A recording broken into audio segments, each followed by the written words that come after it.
Want to learn your real estate questions to pass your exam? Well, stay tuned.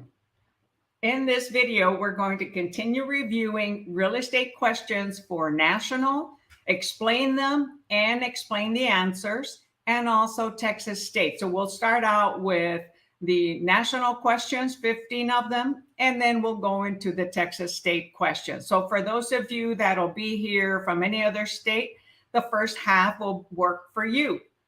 And you can stay on and understand how I explain the questions, how I tear them apart, how I point out keywords that will trick you or keywords to pay attention to in order to be able to answer the questions. All right. So let's get with it. This is Wow Lillie Hendy with YouTube Agent Prep coming to you from San Antonio, Texas. All right, here we go. Oh, and when you participate, remember to type the question number and the answer in the chat. And you can do it either on YouTube, Facebook group, or the Facebook business page. Okay, so this is the book that we're studying. It includes national and state questions, Texas real estate sales exam.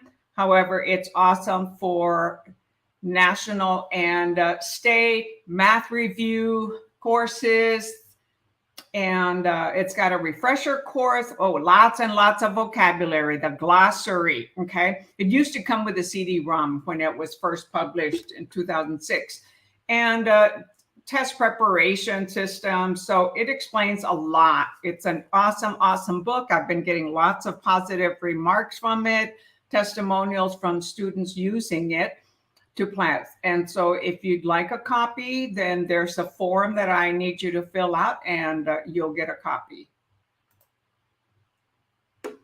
Oh, and also for you, I changed the thumbnails to all the videos that I've done on national and state exams so that you can follow through. So we're on number 10. And last night I did 1 through 9, and I'll create a playlist for those.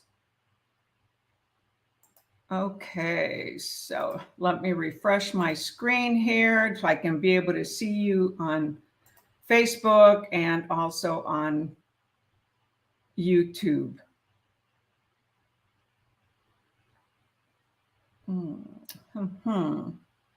Just bear with me here. We're starting out with question number 46 in the Texas Real Estate Sales Exam for National and State Review. And many of my students have been saying that they, good morning, Manera. Awesome. Thank you for attending. Okay, number 46. An assessment is a special type of appraisal used for what? Okay, an assessment. Special type of appraisal used for what? So where do we usually see assessments? If you owned a property, you'll get assessments, okay, on your on your yearly statement, right?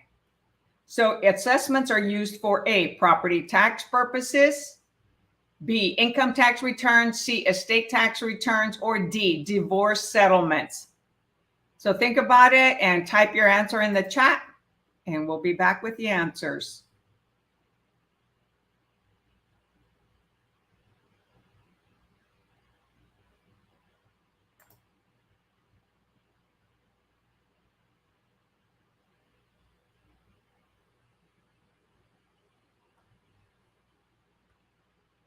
So come on, don't be shy. Hi, Lisbeth.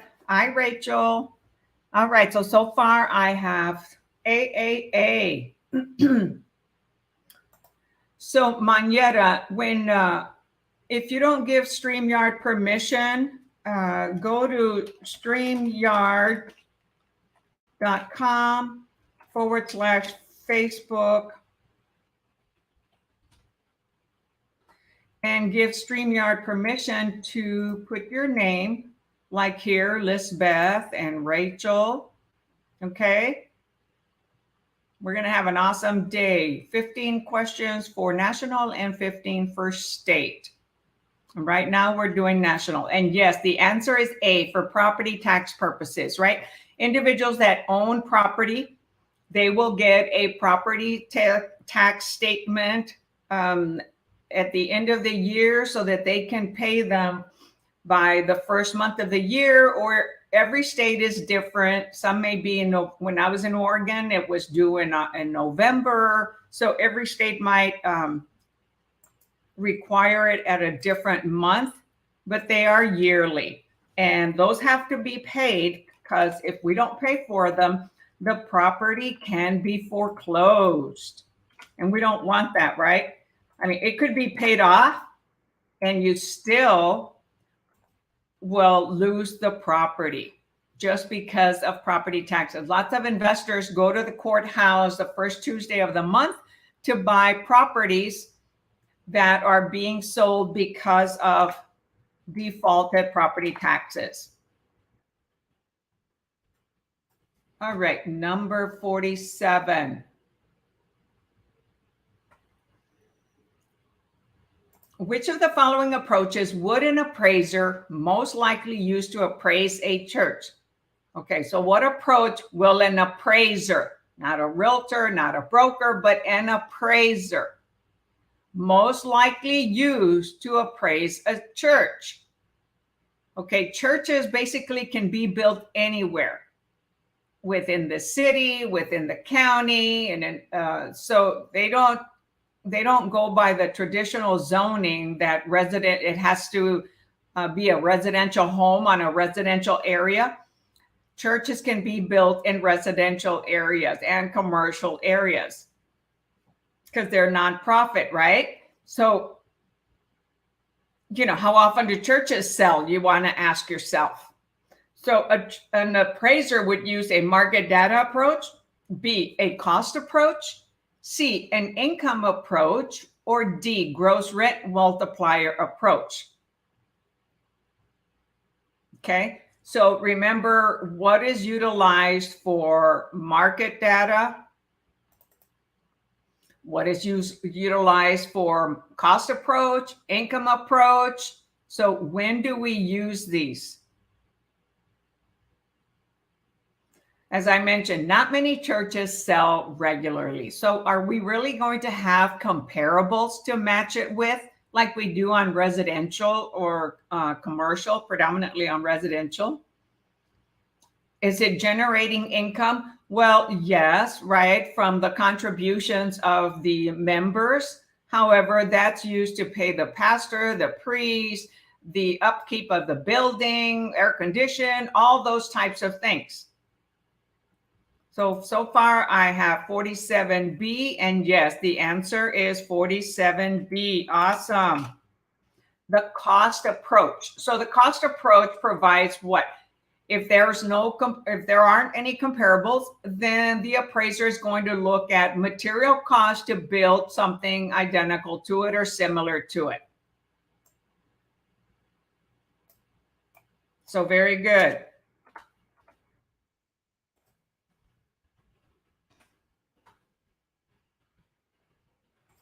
All right, number 48.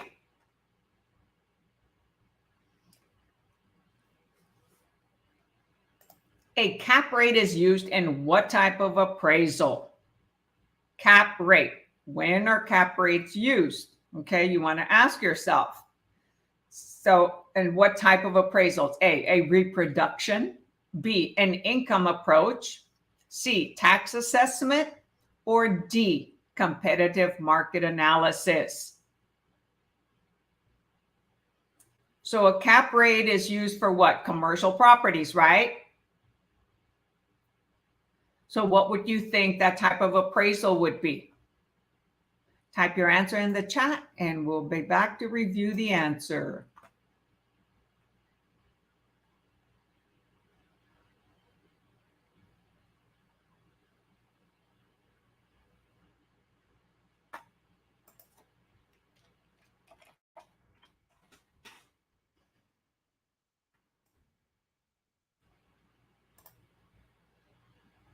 Okay, so far we have 48B from Rachel. Lisbeth, B. Good, moving right along. Anyone else? And yes, the answer is 48B. Very good. We're awake, huh? Including me. All right, number 49.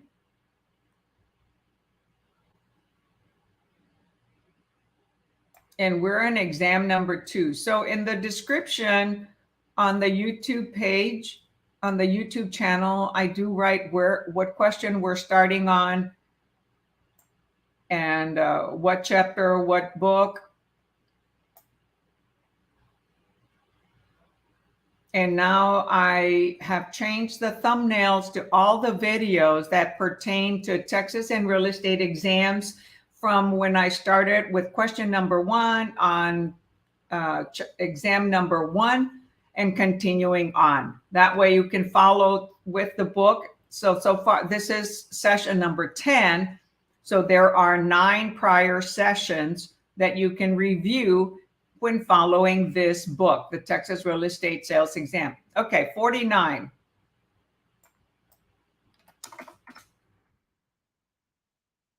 The term comps refers to what? Comps, comparables, right? We abbreviate them and call them comps. So the term comps refers to A, operating expense ratios, B, recent nearby sales, C, reserves for replacement, or D, reproduction costs. Type your answer in the chat and we will be back. I'm going to see how the music is doing today.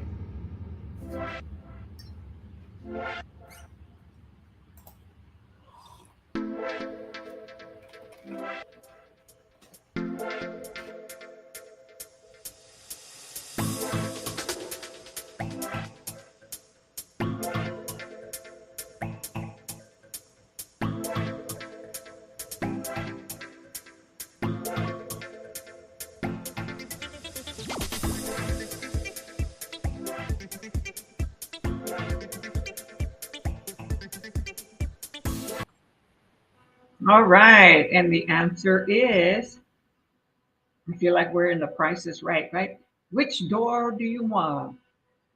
Okay, let's see. We've got 49B, B. Yes, correct. 49B. Recent nearby sales, right? So comps is comparative market analysis. So what are the comps? What are the comparables for the subject property that we're looking to see what we will recommend a price range to the buyer or a price range to the seller to list? So when we're dealing with buyers, we only show them solds, right? Well, we don't have to only, but that's how we can determine what price range to recommend for them to offer. When we're dealing with sellers, we do a competitive market analysis, okay, which includes actives, pending, and sold. And why is that? Well, they're competing with other sellers. Let's say there's multiple properties in the same subdivision.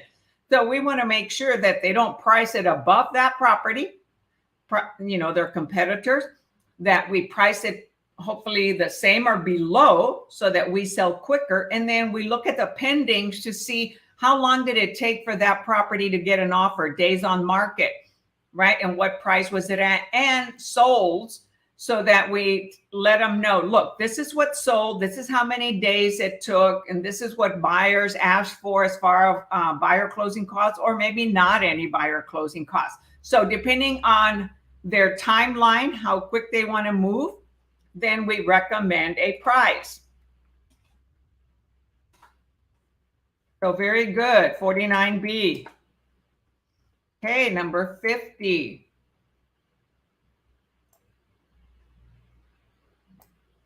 Which of the following does an appraisal? Oh, let me show the answer.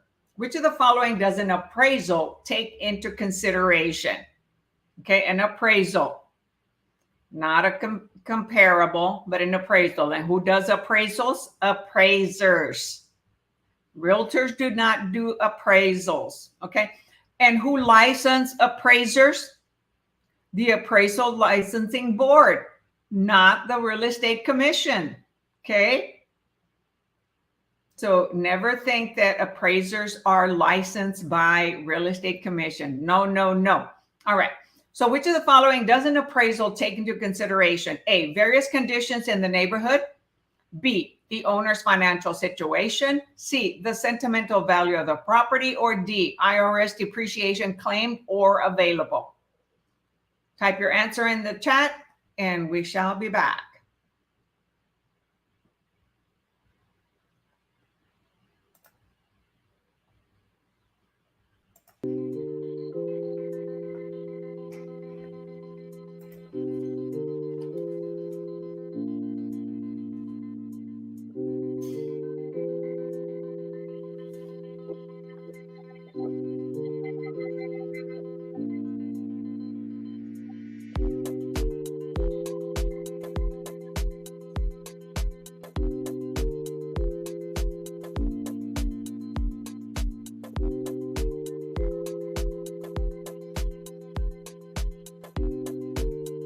All right, so I already have 3 people respond on an answer. So let's get with the answer. Okay, so I've got 50 ACA. Rachel, it is not C. So take another chance on it. Take another attempt. Appraisers don't care about the sentimental value. Okay, owners do, but not appraisers. Appraisers, it's a third party, okay, that looks at condition, location, price ranges of the properties.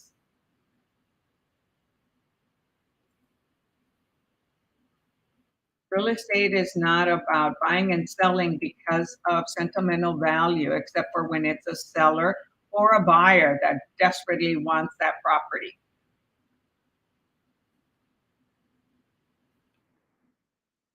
Hi, the Garcia family. Thank you for joining us. So the answer is A, various conditions in the neighborhood. Condition, location, um, the community, okay, what's available, the age of the property, the size of the property, they compare to everything else. So there's various conditions. Is it on a cul-de-sac? Is it on a busy road? Lots of things. See 50A, but why about the neighborhood and not just the single property? Because the neighborhood has an impact on whether it's been improved and this particular home has not. So let's say this home is outdated. So the appraiser has to compare with properties within a half-mile radius minimum. Okay, so that's going to include the neighborhoods, not just that property. How are you going to come up with a comparable value if you're just looking at that single home? So comparables look at the condition, curb appeal, pricing of other homes, sold of other homes. Were they bought by cash, loans, VA, FHA? Did the seller provide closing costs? All of those conditions have to be looked at by the appraiser. So a lot of times the appraisers will call the realtors on a home we had listed that's in the neighborhood and ask, hey, how did that home sell? Was it cash? What was the financing on it? Did the seller contribute to closing costs? That has an impact. Okay, many factors the appraiser has to take into account. So the answer is 50A. Does that answer your question, Rachel?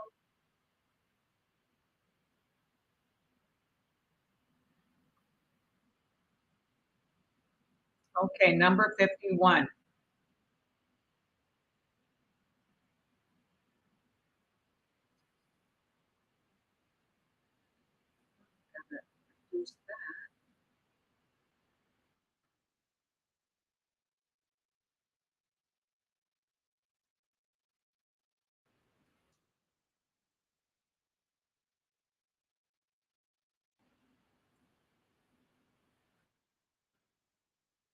All right, there we go. All right, number 51. So, okay, thank you for the clarification. Okay, so this is what, for those of you seeing the recorded, okay, one of the students was asking, why do we look at other things other than just the property? Well, we have to have something else to compare, where I should say the appraisal. The appraiser has to have something else to compare to. Can't just go by that home. We don't know. We have to then do the cost approach if that's the case. And you don't do the cost approach when there are other properties that have sold in the neighborhood. All right, number 51. The appraisal principle of substitution states that appraisal principle of substituting, okay, states that A, the buyer is paying for expected benefits in the future. B, some improvements have a larger payoff and increased value than others. C, maximum value is reached where there is reasonable uniformity in the neighborhood. D, no one will pay more if something equally desirable is available for less. Okay? So, what does the appraiser do for the buyer, for the lender? Is this property similar to others in the neighborhood that it'll appraise at what the offer is? Or is it priced over? Or is it priced under? You know, is the buyer going to pay more for this property just because the seller wants the price? No.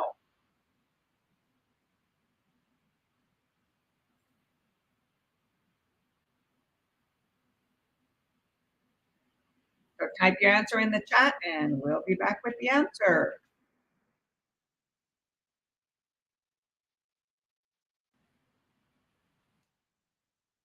Put yourself in the shoes when you're thinking of buying.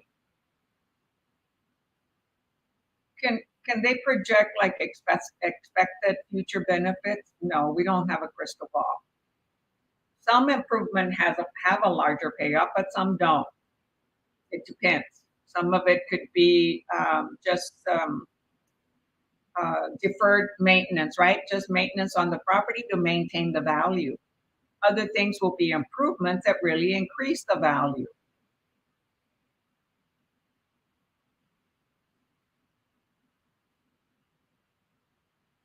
Okay, so far I have 51C, 51B. Neither of those are correct. So Rachel Lisbeth, take another attempt. So B and C are not correct.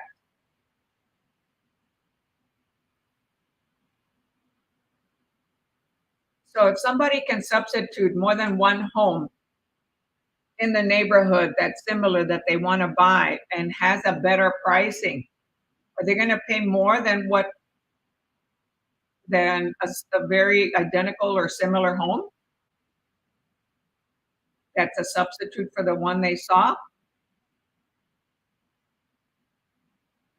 Very good. 51D. Awesome.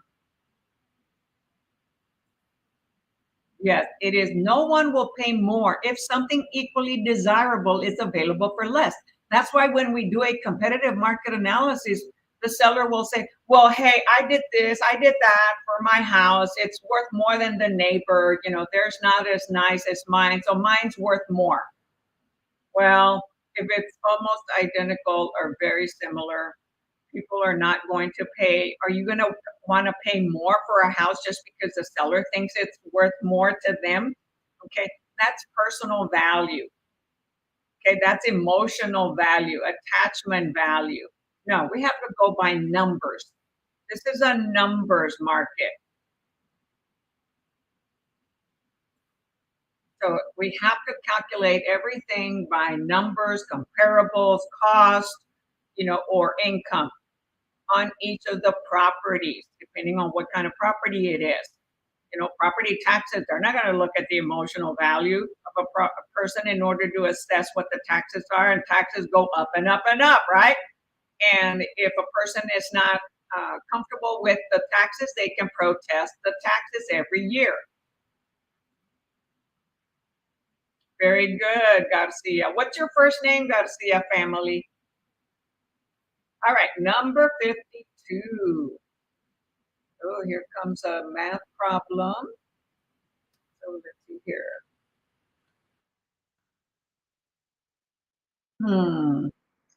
Got to reduce it a little bit more. There we go. Okay, number 52. Let's see if this eliminates. A house being appraised has no fireplace, but it does have a garage. And the appraiser estimates that a fireplace contributes $3,000 to the value of a home in that neighborhood. Okay, remember, we're comparing first in the neighborhood. If there aren't any homes comparables in the neighborhood that have sold within the last 3 to 6 months, then we go wider. However, we first look at the same neighborhood. So some homes have a fireplace, some don't. That appraiser has to make an adjustment, okay? Add or subtract because of a fireplace, because that adds value. A nearby house that recently sold for $198,000 is similar, except that it has a fireplace but no garage, okay? So the first house had no fireplace and it had a garage and does not have a garage. So the value for a fireplace is $3,000, according to the appraiser. The other house has a fireplace, but no garage. So the appraiser estimates that a garage contributes $12,000 to the value. So now the appraiser has to add and subtract from each of the properties what they don't have. Okay? So it says the adjusted sales price of the subject property. Okay, so which one is the subject property? A house being appraised has no fireplace. Okay, that is the subject property. Subject property means the home that is being considered, evaluated, appraised, sold. That is subject property. Okay, so the subject property doesn't have a fireplace, but it does have a garage. Okay. And so a nearby house recently sold for $198,000. So what do we need to do for that price? Okay, but that one had a fireplace. So now we have to adjust the price by adding and subtracting 12,000 or 3,000. Take time to calculate this and give me the answer in the chat box.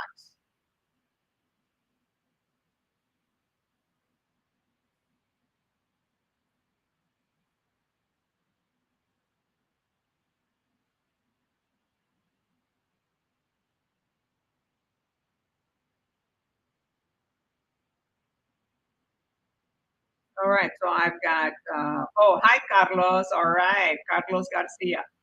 All right, so let's see. We've got 52D, 52C, 52D,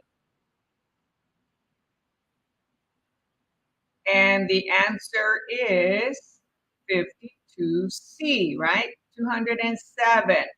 So since since the comparable, okay, has a fireplace, then we need to subtract 3,000 from it because the subject property doesn't have a fireplace.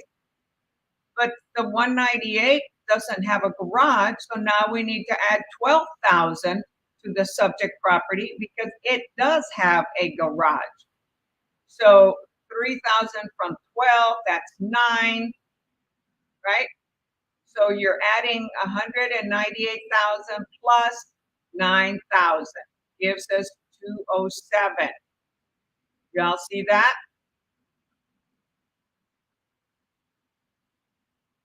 So let me show you the answer here. Uh-oh. This book, I love it because it explains the answers. Okay.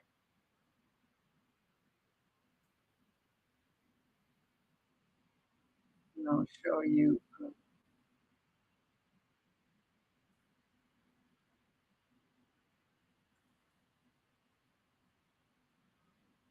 Okay, so to see what it does. So the property comparable is 198. Okay, that's comparable to the subject property, but they subtract the fireplace because it doesn't have a fireplace. I mean, it has a fireplace, all right, but it doesn't have a garage, and the subject property does have a garage, so we add 12,000. So that brings us to 207,000.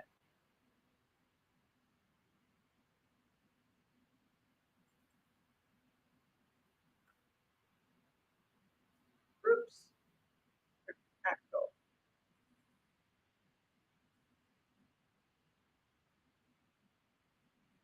I have 3 monitors, okay?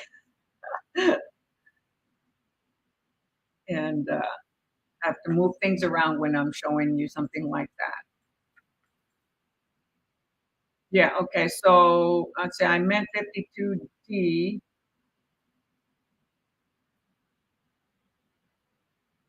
Well, 52 is C, 207, okay? Because the subject property has no fireplace, so you gotta deduct 3,000 because the comparable does have a fireplace. But its subject property has a garage, so we must add 12,000 to it, okay? Because the comparable has no garage, okay? All right, I see. So the answer is 52C. So on math problems, if for some reason you don't know the answer, click it for review and come back to it later.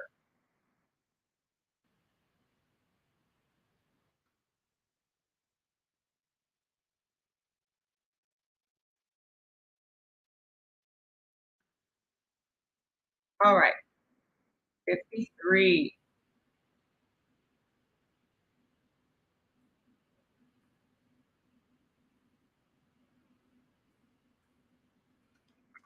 Y'all are doing pretty good. Here's another math problem, okay? I love math, okay? That's how I started doing this tutoring. Okay, and for anyone that just came in, we are doing national questions, which applies to all 50 states.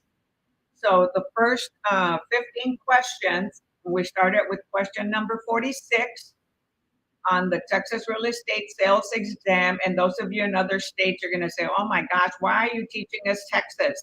Well, because all states have to study national. So all books include national portion. And then, I'm in Texas, so I'm doing the Texas portion for this state. But I am looking to get books, okay, for other states, but one step at a time. Okay, number 53.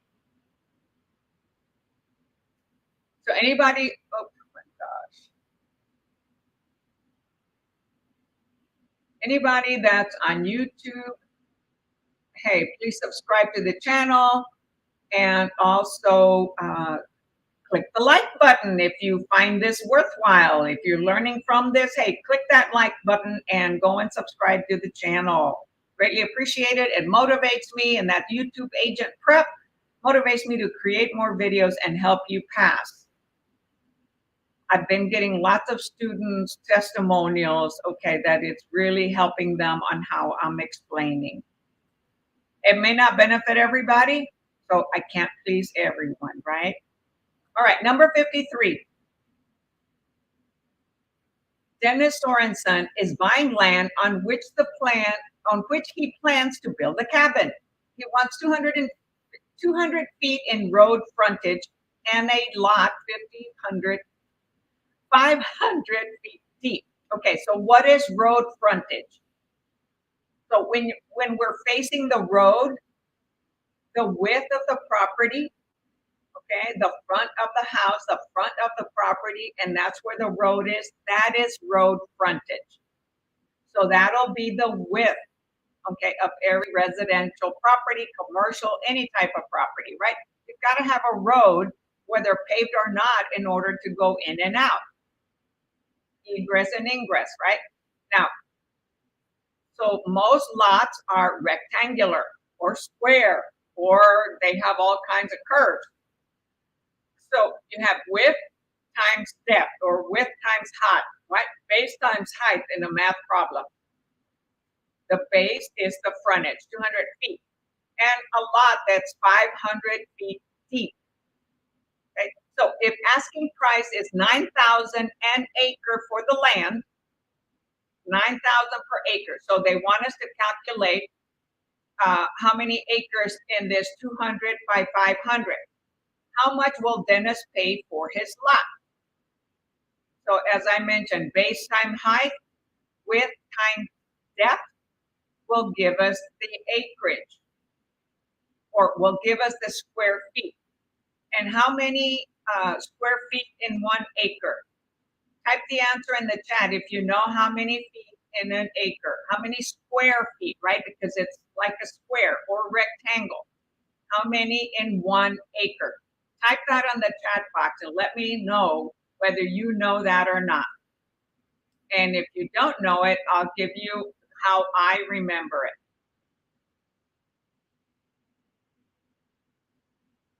Type your answer in the chat. Chatty chat chat. Come on down. All right. Who's that? Manera. 43,560. Awesome. Square feet. Okay. Always put the units next to it, right? 43 square feet, says Manera. Okay. But we add the unit. The unit is SF, square feet. Okay, because sometimes one of the units on the question will have yards, so then we have to convert it to feet. Okay, so how do I remember that? I remember it by 7-Eleven. And you're gonna say, what? 7-Eleven? That's like gambling, right? Shooting dice. Well, yeah, sometimes I like to do that in Vegas, my family does. But 7-Eleven, if you look at the first two numbers, they total 7. 4, 3 equals 7. The last three numbers equal 11, 560.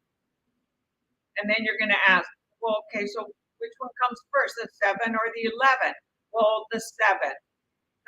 The largest number, okay, the smallest number on the outside is 4.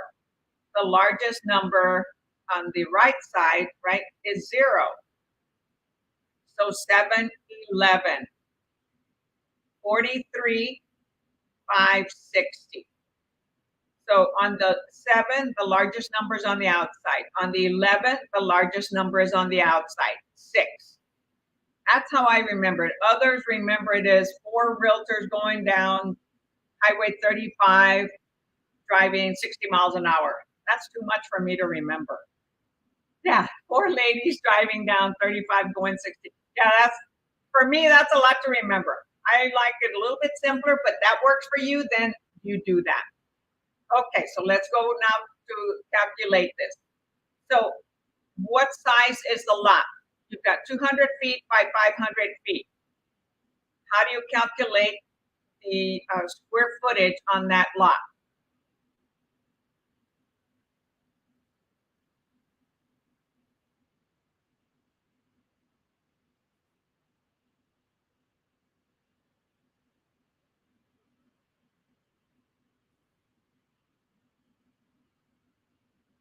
Okay, so what if it's guys? So I say 4 realtors instead of ladies or women, right? We have lots of men in the real estate business. Okay, so how do you calculate it? Would it be 200 times 500?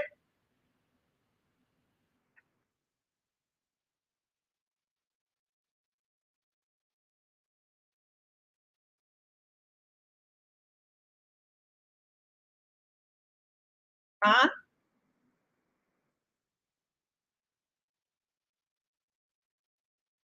So what does that equal?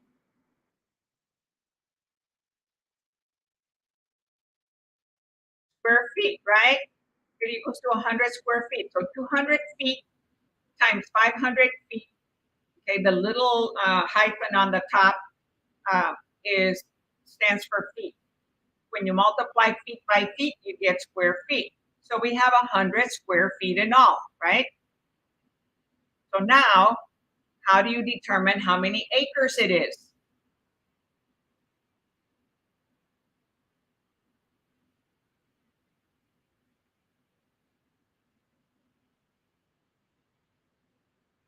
So you divide 100,000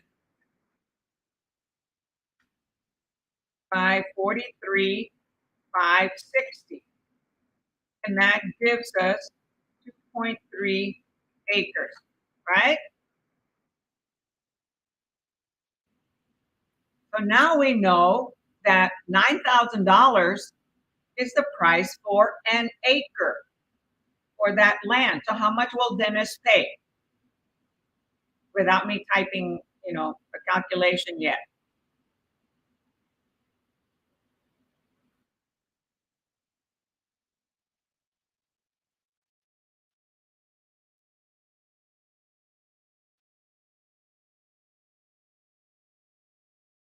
Nobody? Okay, so I have C. Somebody said Mayana, Manera says 22,956. That is not correct. So give it another whack. It is not C. But thank you for correcting and adding the number.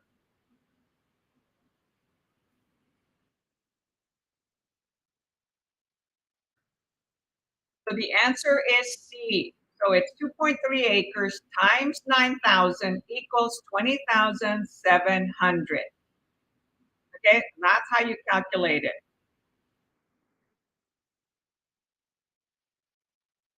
Very good. Who said B? Rachel. Lisbeth didn't try it.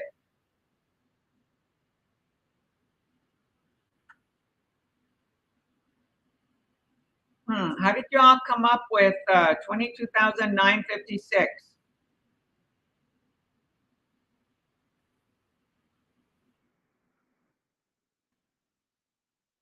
The answer is 53B. Okay, got it?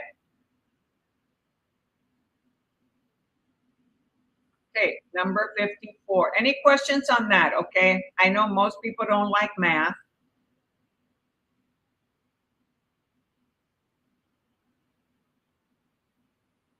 Hi, Elida. Thank you for joining us in class today on Easter weekend, right? All right, number 54.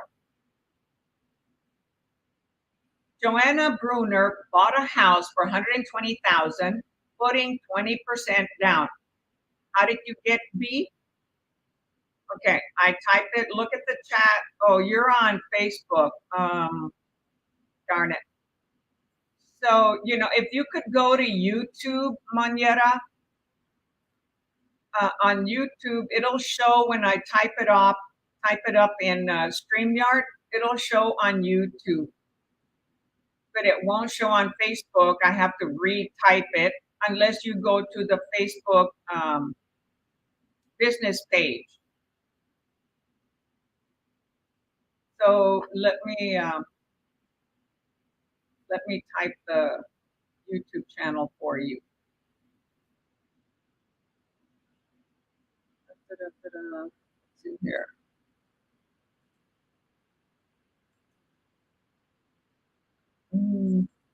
Hold on.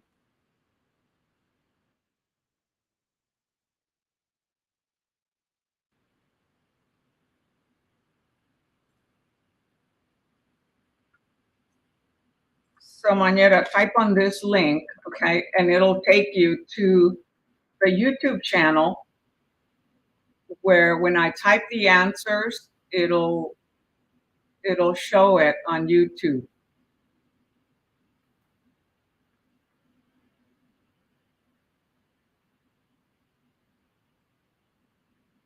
Oh my gosh, what the heck did I do here?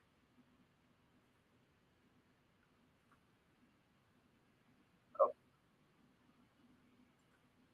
Bear with me. I'm getting my, when I change my train of thought, okay, take me a little bit to get back to, because I've got three three screens going here, okay, that I'm looking at everybody's reply and on three different media that I'm streaming to.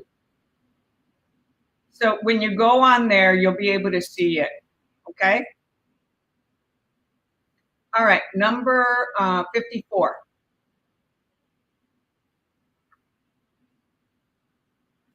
So are you able to see this, Monera, on the screen? Because I'm on StreamYard. You should be able to see it. So it was 200 times 500 equals 100,000 square feet. Okay. And then 100,000 square feet divided by 43,560 square feet, it gives us 2.3 acres. Okay. And then 2.3 acres times 9,000 gives us 20,700. Okay, that's how we did it. Okay, number 54. Joanna Bruner bought a house for 120,000 and she put 20,000 down. Can't see the screen. Can't see which screen. Oh, okay, hold on.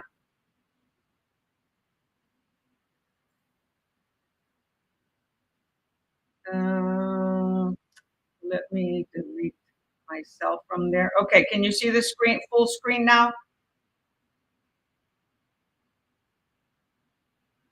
Can't see your screen below. All right, got it. So this buyer is putting 20% down. 20% of what? Of the home that she's purchasing of 120,000. And she is borrowing the rest with a conventional loan. At the end of the first year, her principal had been paid down by $480 and property values in the area had risen by 6%. Her equity at the end of that first year was what? So what is equity? Equity is the part that we've already paid for. It's the current value minus the loan balance. That is our equity. So she put down 20%. 20% of what? 120,000. So you've got to calculate that. So she must have had a high interest rate because after a year, when we make a payment, there's principal and interest payment that's being made, right? She only paid down $480 of principal at the end of 12 months. Yet property values in the area increased by 6%. Okay, so there's like three parts to this question, at least three parts. So first of all, tell me, how much did she put down? Type that in the chat. Not the 20%, but type the answer. What would 20% be of 120,000? Oh, somebody already has 54D. Well, it is not D. Tried too quickly. So first you're doing, okay, let me see if I can type on here.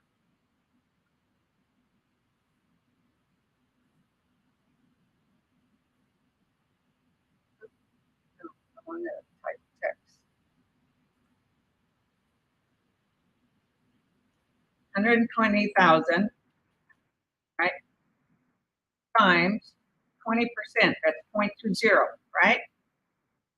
That equals what?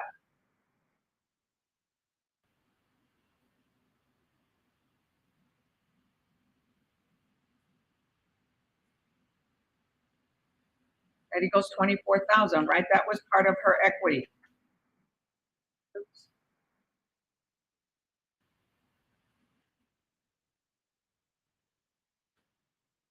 So she put 24,000 down. The way the book calculates it is 80%, okay?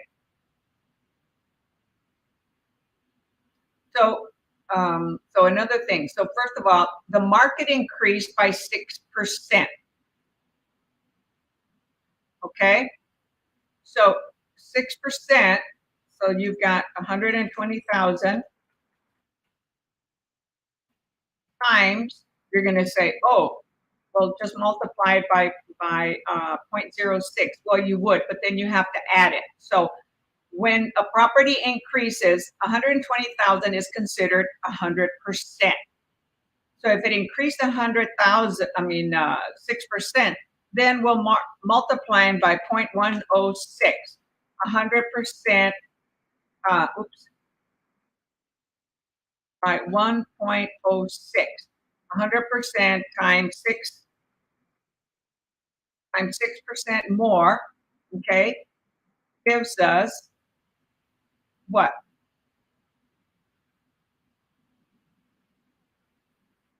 127,200, right? Let me multiply it on my computer, on my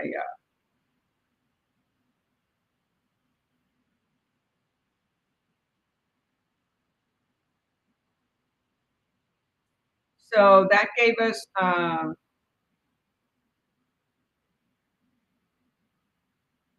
okay, the way they're calculating it here,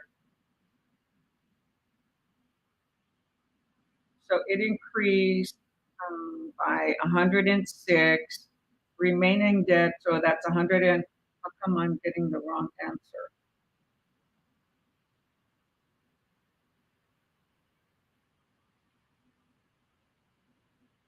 Oops. Hold on, I'm calculating it on my phone.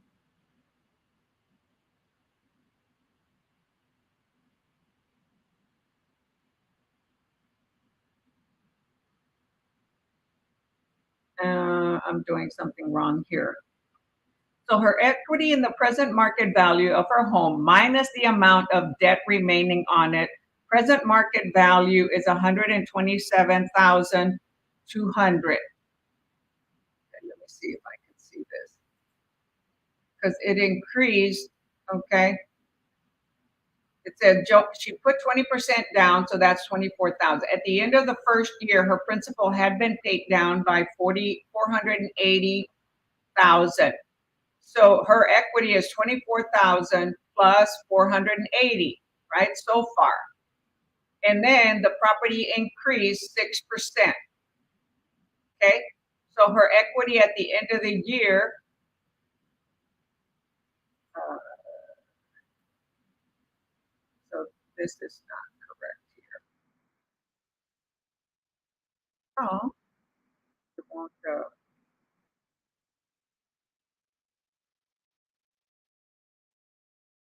Okay, has somebody, 72 is based from 120, is based from 120, 54A, 7,200. No, 54 is not A, okay? The equity, I mean, she already has 24,000, okay, from what you put down, 120 times 20%, that she put down 24,000. That's already part of her equity. And then 24,000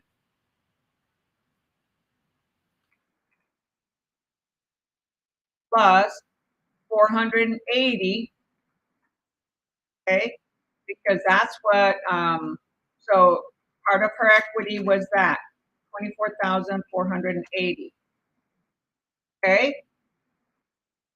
So that's part of her equity. So it's not A, okay, it's not B, right? Because if this is part of her equity, we still have to add the 6% that it increased. So her equity at the end of the year, it's either C or D.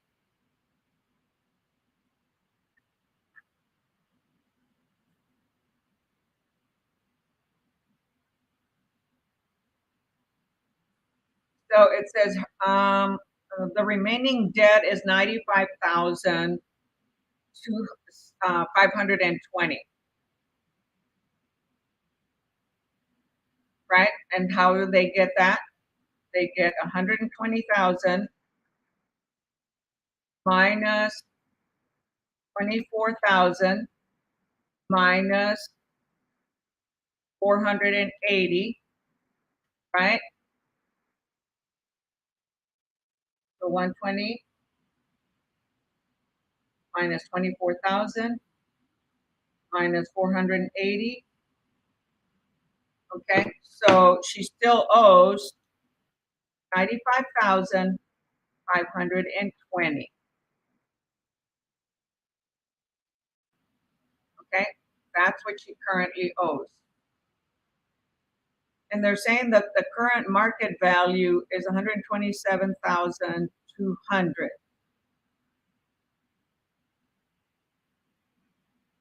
So I'm not sure how they came up with that, because when I multiply 6% times 120, it doesn't give me that.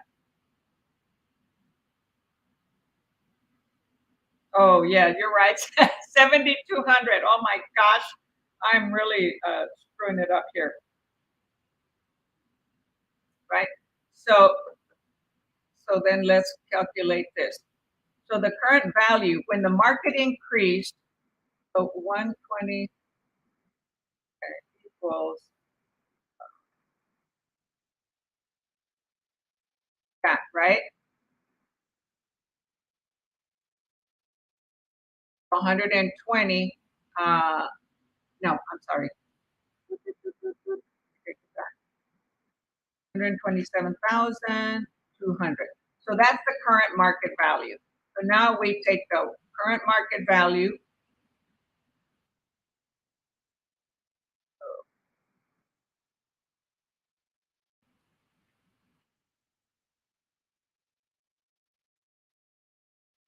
minus the 95,000 that she still owes, 95,520, and that equals 31,000, 31,680. That is her equity. Okay, that is what is part of her. She could take a loan on it, or that's out of 120,000. She's already got 31,680. That is her profit. Well, it's not profit. The 6% is profit. Okay, when they sell, there is no profit if you haven't sold. Okay, so did you all follow that? I know I made it confusing.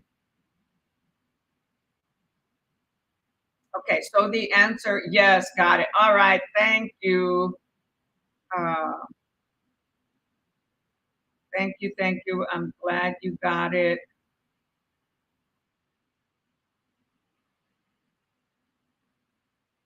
I already forgot the Garcia name. Dang it. Let's see here. Okay, so the answer is 54C. Okay, math questions can take a while, all right? So, oh, I didn't show on the screen as I was typing this. Let me see here. Oh no, well, I typed it on the picture. Okay, all right.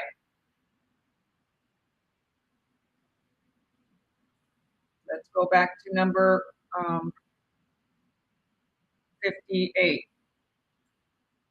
No, I'm sorry, 54.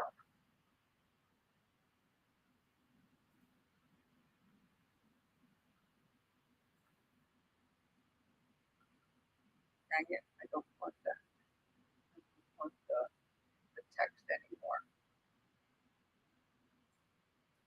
Okay, number 55.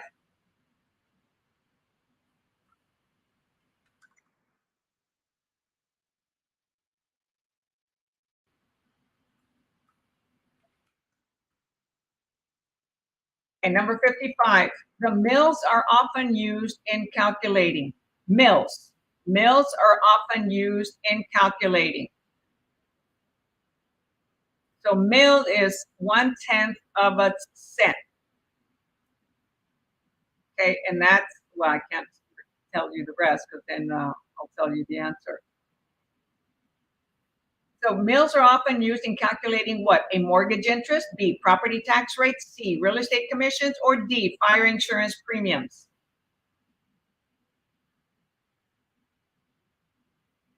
Where and when are mills used?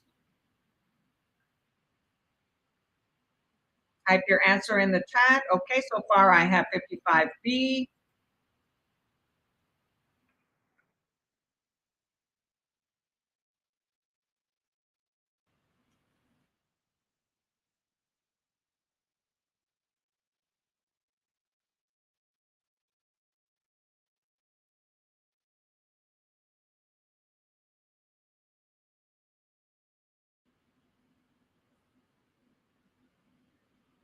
Anybody else? There's a whole bunch of you on here. Come on, 55B, B. All right, very good. 55 is B for property tax rates. Mills is like 1,000. Each 1/10 of a cent are sometimes used to express the tax rate per dollar of assessed value. Well, that was not a good guess. Okay, it's not mortgage interest. Mills is for property taxes.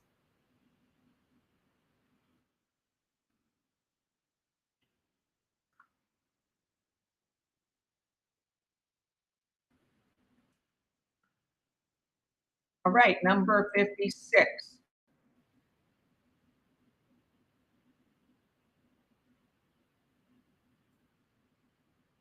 Very good, y'all.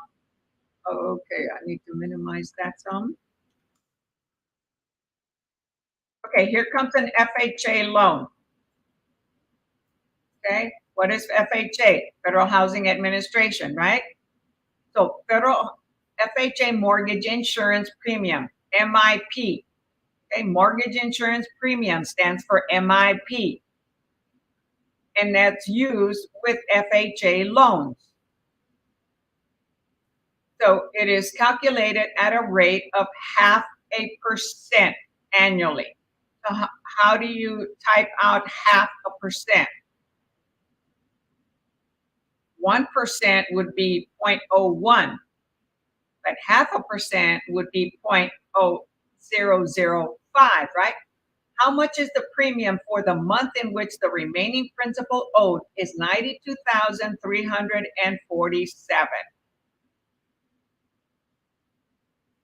So how much is the premium? So what does it cost? Okay, if the rate is 0.5% annually, and it says for the month. So you look at the units. Remember, I mentioned always understand the units. Here they talk about annually, and here they're asking how much premium for the month.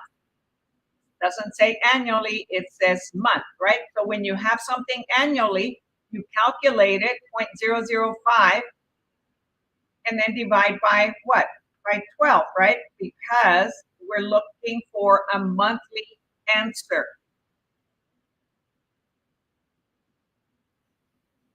Okay, so someone already said C. I can't be answered D. If you're talking about question 56, it is not D.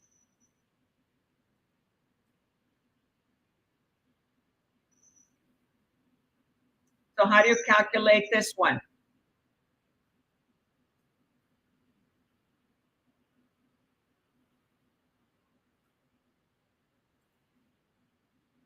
Okay, so you have 92,000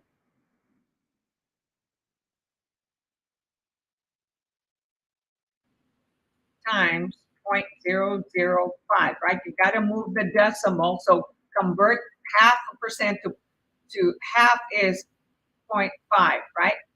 And then you've got to move the decimal back 2 spaces to the left. So it's 0.005. So that is 461.74. Okay, but it says annually. So now we have to divide that by 12 to get what the monthly amount is for that insurance premium, MIP. 3848, okay, is the monthly amount. So what is the answer? C, 3848.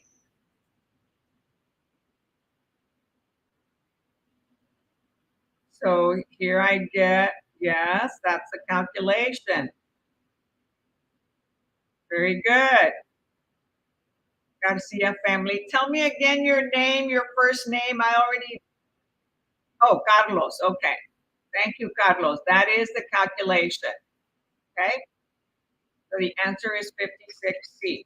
We're moving a little slow today because we have more math problems, but I'm helping you to understand how to calculate them, what to look at. You can also skip the answers. Skip the math problems and you'll probably still pass the exam if when you know all the other answers. Okay. All right. Number 57.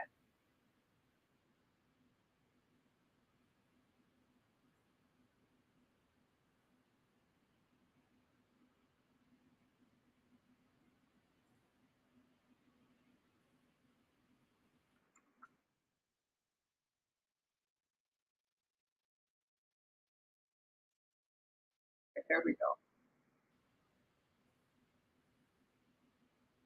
Number 57.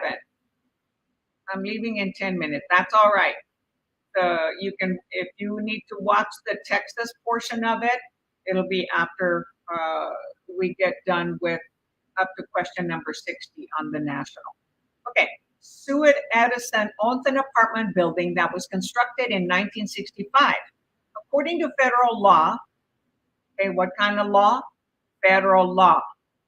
What year was it constructed? 1965. And what does she own? An apartment building. So what is an apartment building? A commercial property, right? So according to federal law, which of the following must be attached to the leases Sue prepares for prospective tenants? So Sue is going to be renting those apartments in that 1965 building. A report of the building's radon level. B, a lead-based paint disclosure statement. C, an illustration of the building's location relative to electromagnetic fields, EMFs. Or D, any known instances of groundwater contamination in the building water supply.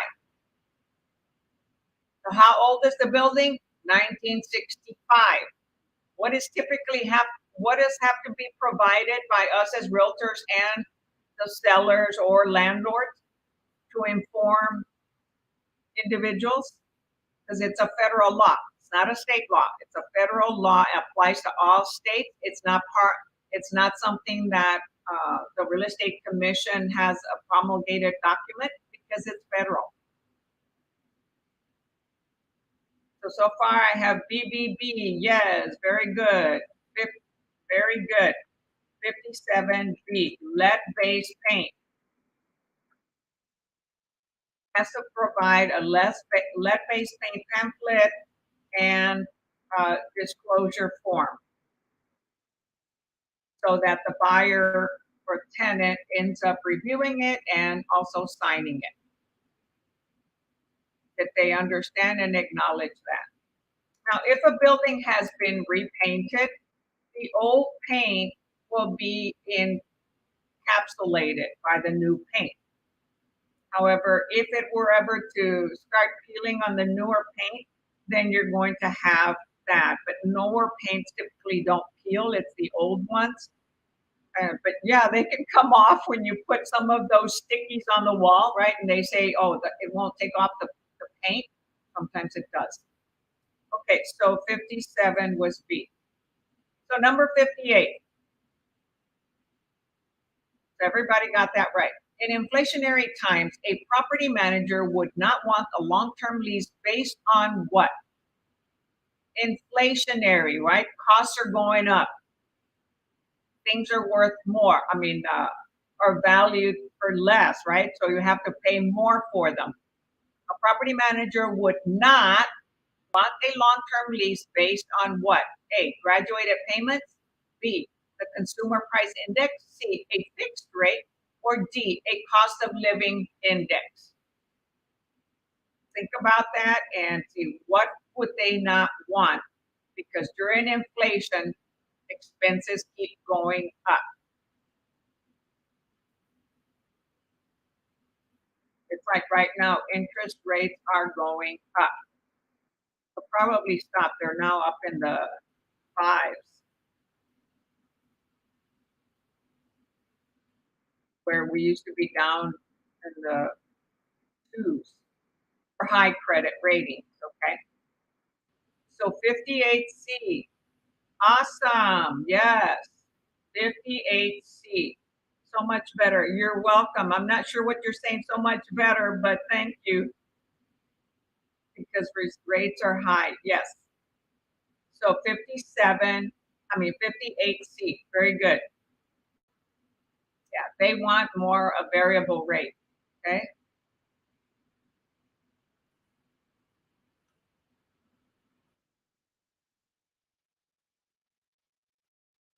Number 59. In an agency relationship.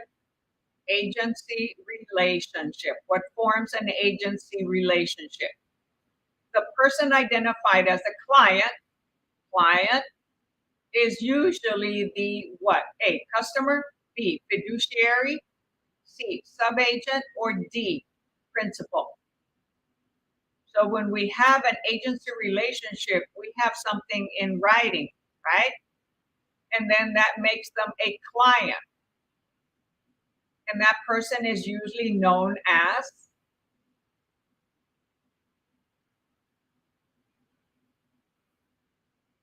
oh, got it, Carlos, the screen is better. Got it.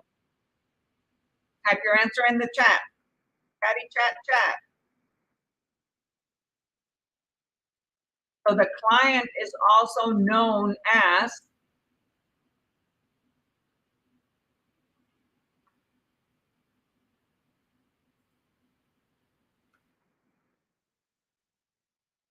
type your answer in the chat.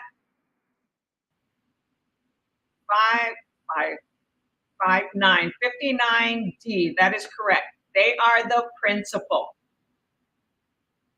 Okay, the client is known as the principal, the seller, or the buyer, or the tenant. Okay, last question on national, and then we'll move into state.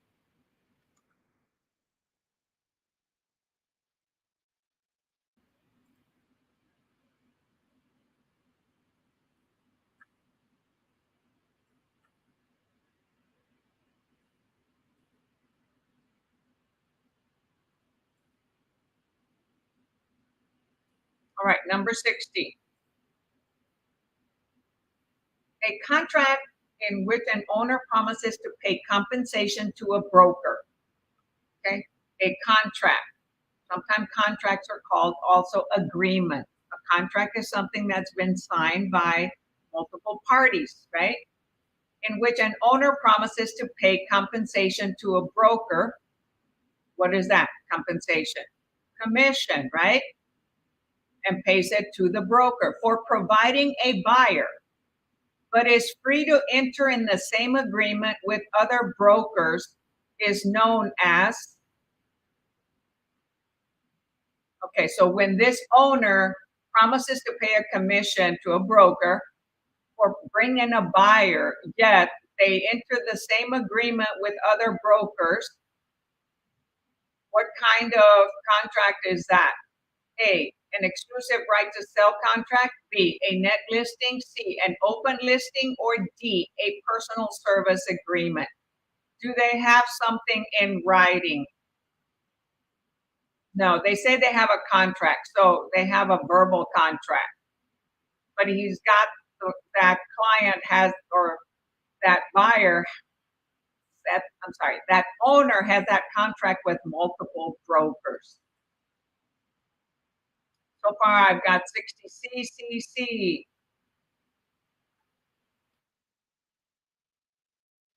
And C, very good, excellent. Yes, that is an open listing.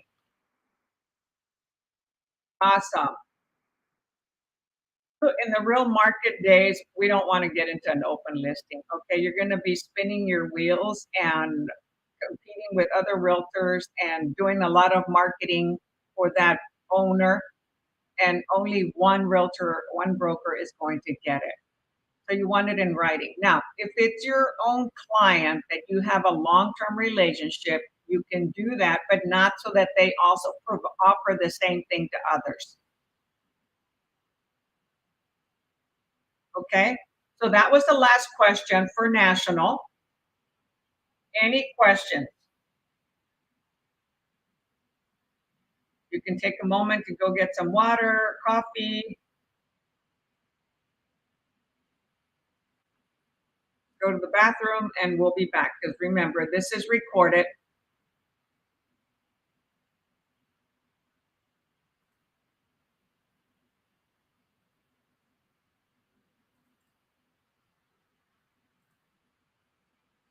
And we're using a different book to get into the Texas State questions. It's reacting a little slow here. So this is the book we are using for the Texas real estate state questions, because we finished the state questions on the other book because there's only 30 of them. So we go faster through it. You're very welcome, Carlos. Thank you. Thank you. I appreciate that.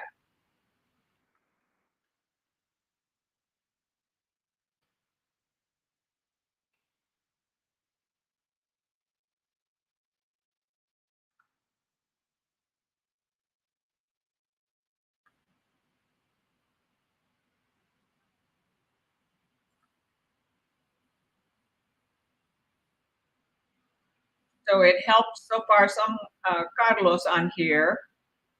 Okay. So you can send me some love. Okay. Send compliments, anything. I love them. I love having y'all here, and I love doing this. Been doing it for over 8 years. Okay. So again, this book has similar to the other one, but not as much. It doesn't offer everything. It does explain the answers, and that's one of the reasons why I also bought this book. But it has national review, all the different sections of it, math cramp cards, okay, Texas laws and regulations, national practice test, okay, and state practice test. And it has the answer key. It doesn't just give the letter, it explains the answer, and it has a full sample test, which will include national and state questions. All right, so let's get with it.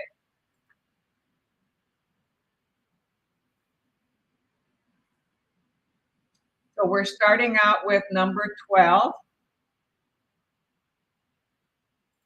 This is licensing regulations. So this section, this test is all on licensing regulations for Texas.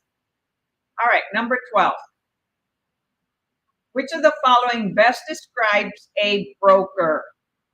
Okay, so what is a broker in Texas? A Texas resident who performed brokerage activities for compensation. B, a licensee who sells his or her own property. C, a person who performs brokerage activities for others for compensation.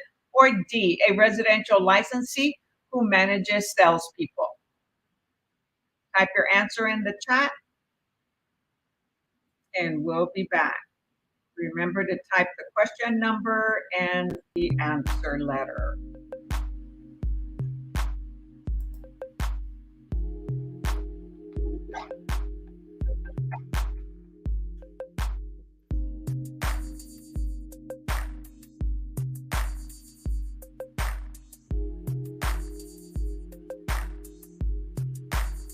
That kind of drags. I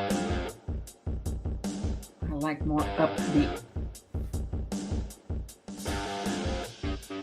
You'd be amazed. I used to do music when I was studying. Not that kind of music. I would listen to disco music while I was studying in college.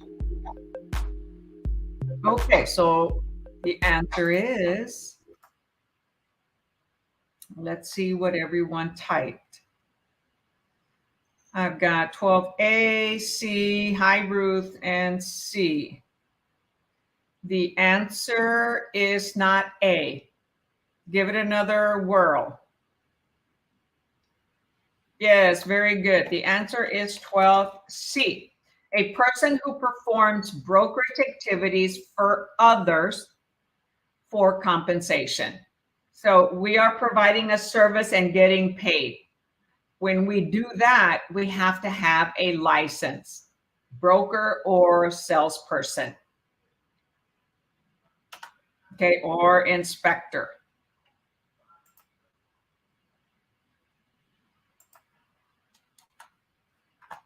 All right, 12.2.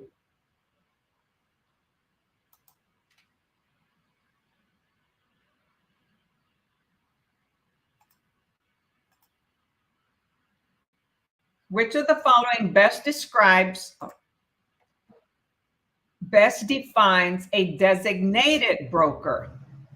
Which of the following best defines a designated broker? A, an active Texas broker designated by a licensed business entity to act on its behalf. B, a non-officer of a licensed corporation named to conduct real estate activities on its behalf. C, a dual agent in a brokerage.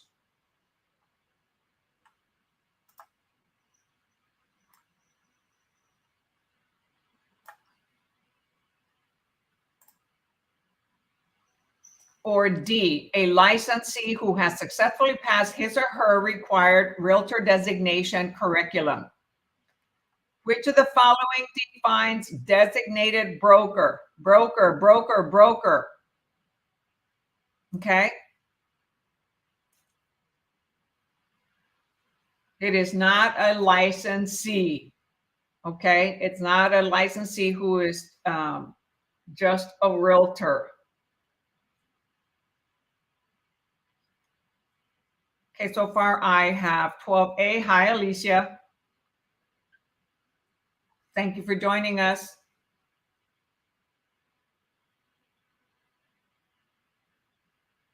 A designated broker. Is that the one that owns the brokerage, runs the brokerage, or what?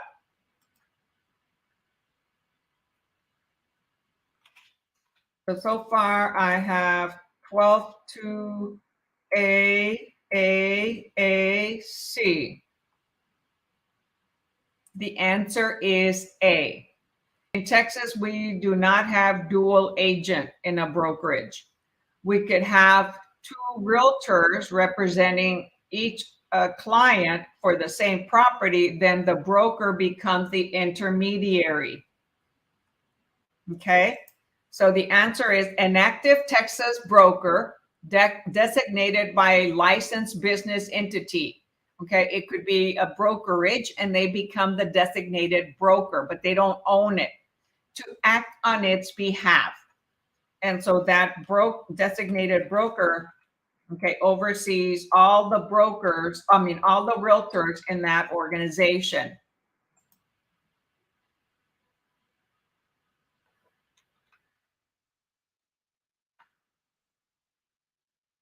So 12.2A, did I type it correctly? No, I said 12A. So 12.2A is the correct answer.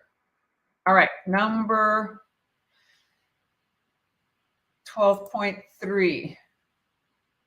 Let's see here.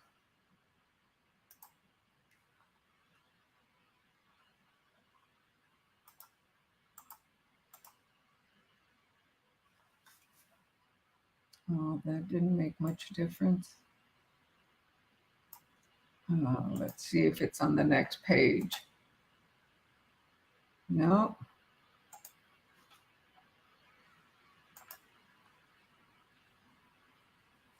Gosh.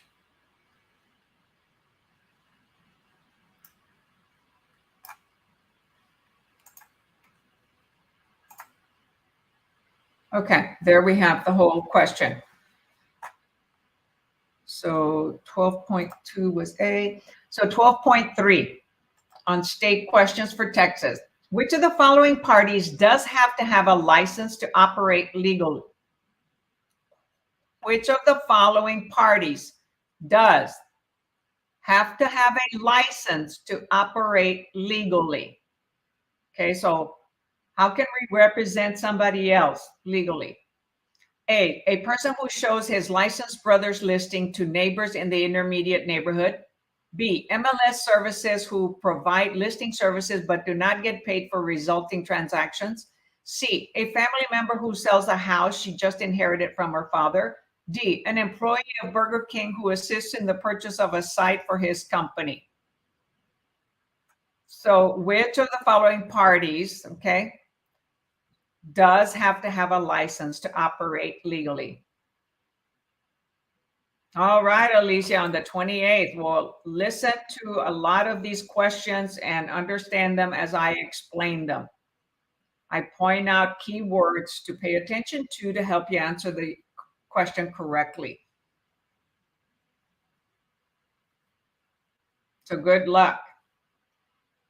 Do lots and lots of questions. Okay, so what's the answer for 12.3?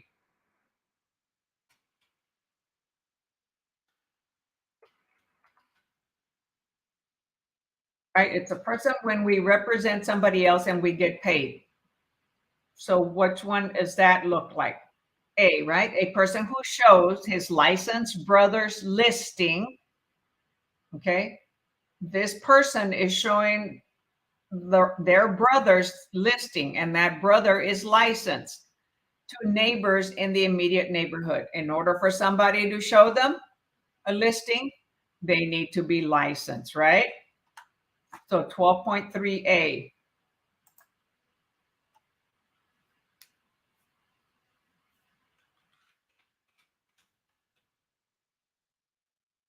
No, it's not D. An employee of Burger King who assists in the purchase of a site for his company. No, he's employed by the company. Therefore, he's an employee. Does not have to be licensed.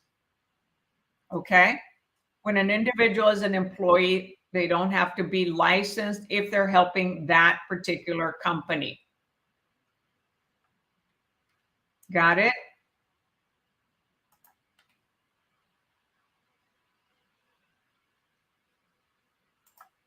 Okay, number 12.4.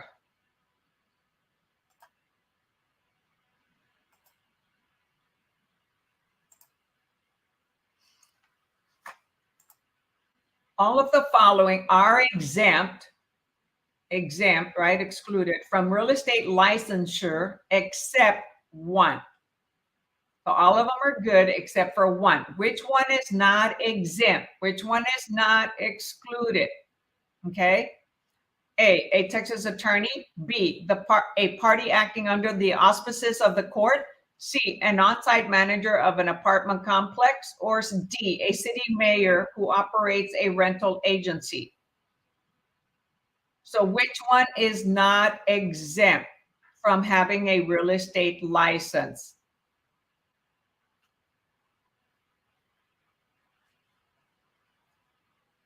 So all of the following are except for one.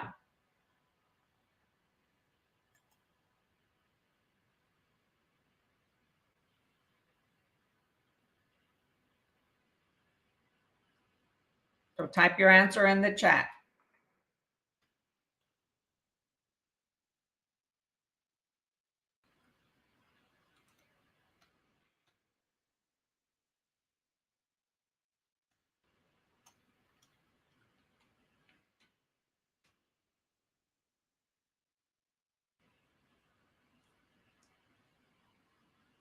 So remember, when individuals are selling property from the will, foreclosure, a tax sale, at the courthouse, or the court assigns somebody, most of those individuals are exempt, right? Because they don't own the property. And they're under the order of someone else. So they don't need a license.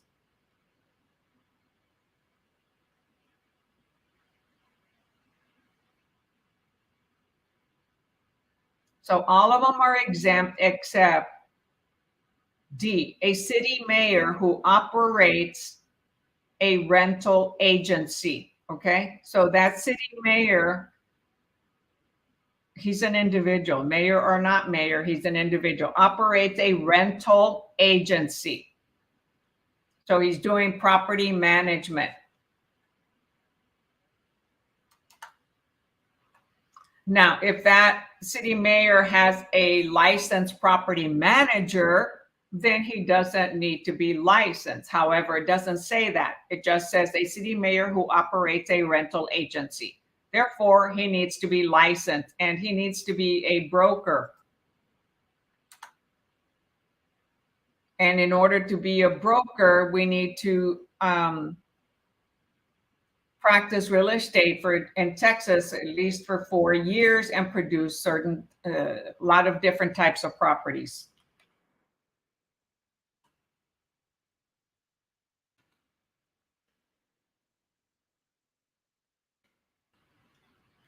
So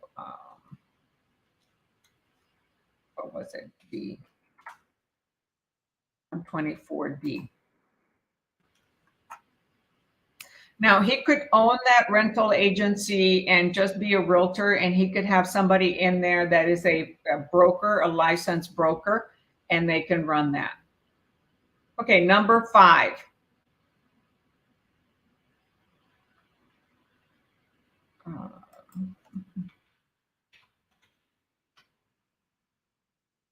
Oh, I had already typed it. So 12.4 was D. All right, number 12.5. William has been named designated broker for the partnership he works with. Okay, named designated broker for a partnership he works with. Doesn't say works for, but works with. For this to be acceptable, William must do something. So must, so this is absolute, okay? A, be an actively licensed sales agent or broker. B, be a general partner of the firm. C, be an employee of the partnership. Or D, must have been affiliated with the firm for a minimum of period of 12 months. So if an applicant fails to prove to the commission he or she blank, he or she can be denied a license.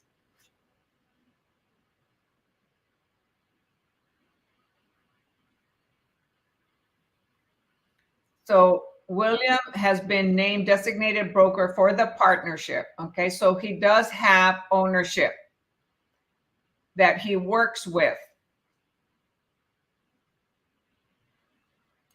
For this to be acceptable, William must be what?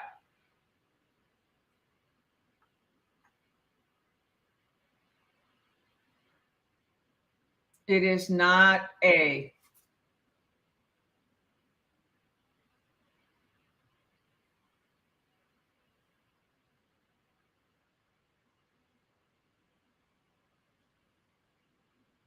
So take another attempt at it, because it is not A, not just an actively licensed sales agent or broker. Okay, it says designated broker. So you can't be a broker if you're a sales agent. Okay, so that eliminates A. You can't just be an employee of the partnership. Okay, so that eliminates C. And there's no requirement that says must be affiliated with the firm for a minimum of time. Therefore, that leaves us with B, a general partner of the firm, right? A general partner, what the word general is broad. Okay, so a designated agent must be officer of the corporation, a general partner or a partnership, or manager of an LLC.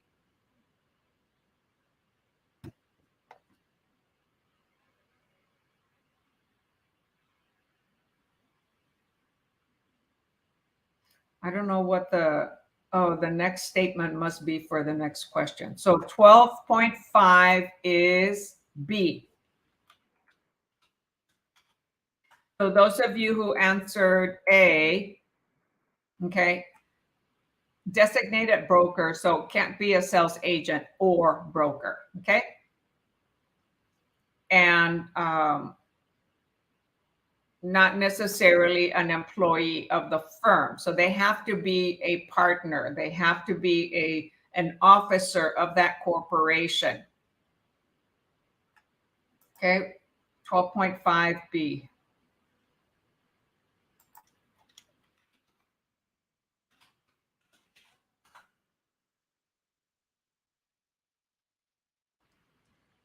All right, next question. Okay, that is part of the, let's see if it'll come out. Okay, there's number 12.6. Oh, it just didn't have the number. Okay, 12.6. If an applicant fails to prove to the commission he or she blank, he or she can be denied a license. A, is registered to vote.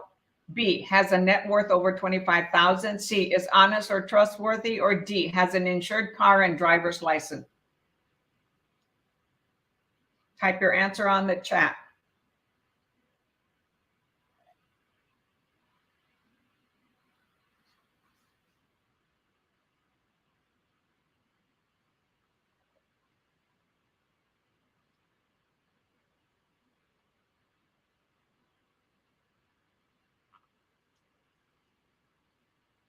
Okay, I've got C, C. I just noticed on my answer sheet that it typed the wrong answer, but the right statements. Yes, the answer is C. Be honest or trustworthy.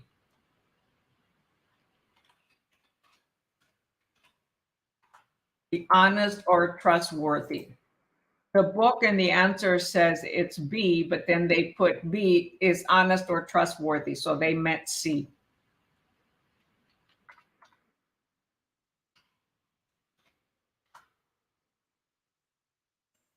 All right, number 7. To obtain a Texas real estate sales agent license, applicants must complete. So must, it's absolute, must do it. It's not if and or, it's a must in order to get a sales agent license. A, 60 hours of real estate principles and 120 hours of finance, law, contract forms, and agency. B, 90 hours of real estate principles and 90 hours of law, finance, and agency. C, 120 hours of pre-license education and 60 hours of post-license education during the 2-year initial license period. Or D, 90 hours of pre-license education and 90 hours of post-license education during the 2-year period in the initial period. So what are you required to take in order to become a realtor?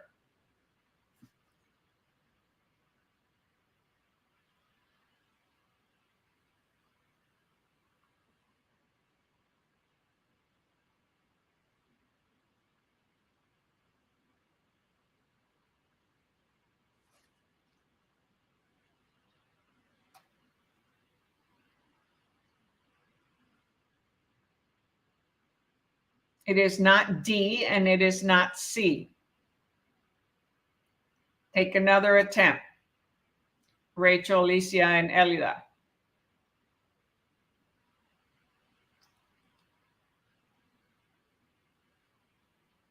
I'll tell you this, you need 180 hours, right?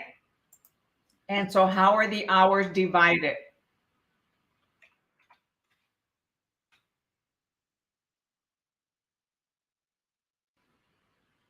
You can't see the question? Oh, okay. Because of the label up there. Let me,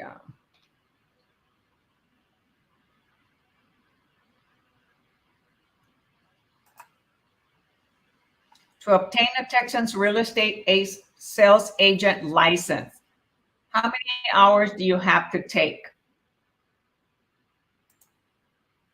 I already mentioned that you have to take 180 hours. How is that 180 hours divided? It is not B. The answer is A. You have 60 hours of real estate principles, 2 books of 30 hours each. And then you have 30 hours of finance, 30 hours of law, 30 hours of contract forms, which is called promulgated forms, and 30 hours of real estate agency, right? That's 180 hours that we have to take in order to become a licensed agent.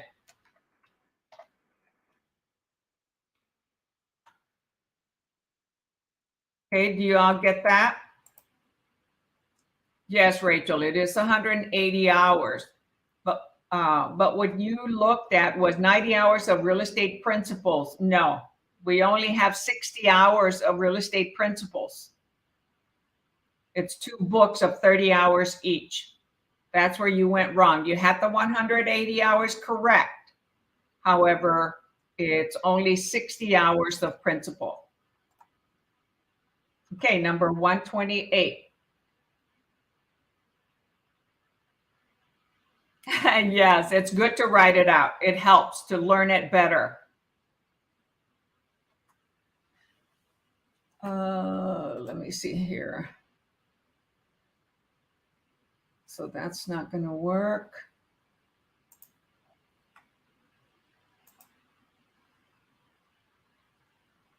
So I'm having to create the question a little bit smaller in order for it to show up.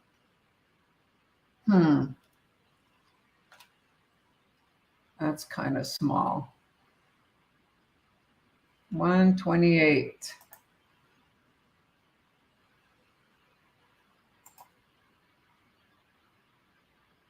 But if I do it this way, then with the StreamYard on there, you don't see.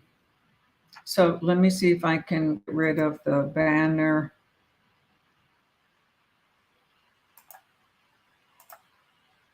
So hold on. Let me see if I can get rid of that banner.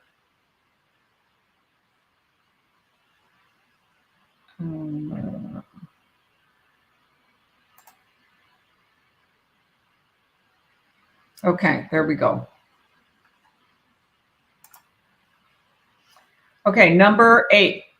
Which of the following is true regarding license requirements? So what is true about getting a license? What requirements are important? A, non-resident license applicants must meet special out-of-state education requirements in Texas law. B, non-resident applicants must agree to forfeit any non-Texas real estate license. C, successful license applicants must be issued an active license, which is sent to the applicant's sponsoring broker. Or D, applicants who have met all requirements will receive an inactive license. So which statement is true?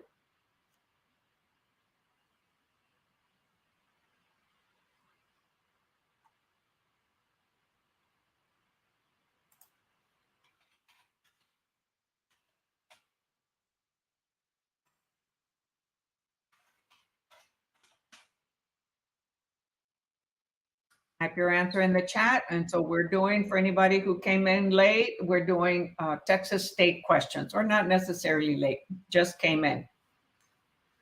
These are being recorded, so you can always watch the replay on YouTube. AgentPrep would be much easier because you'll get to see all the answers. And if I type anything else on there, you'll see it all.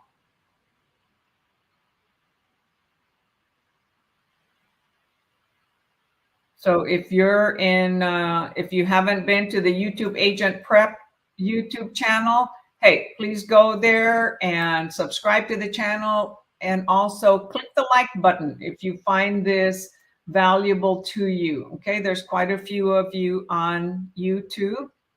So go ahead and click that like button. And for those who already have, thank you so much. And if you already subscribed, awesome. You'll get alerts every time I go live or post something new. All right, number 12.8 is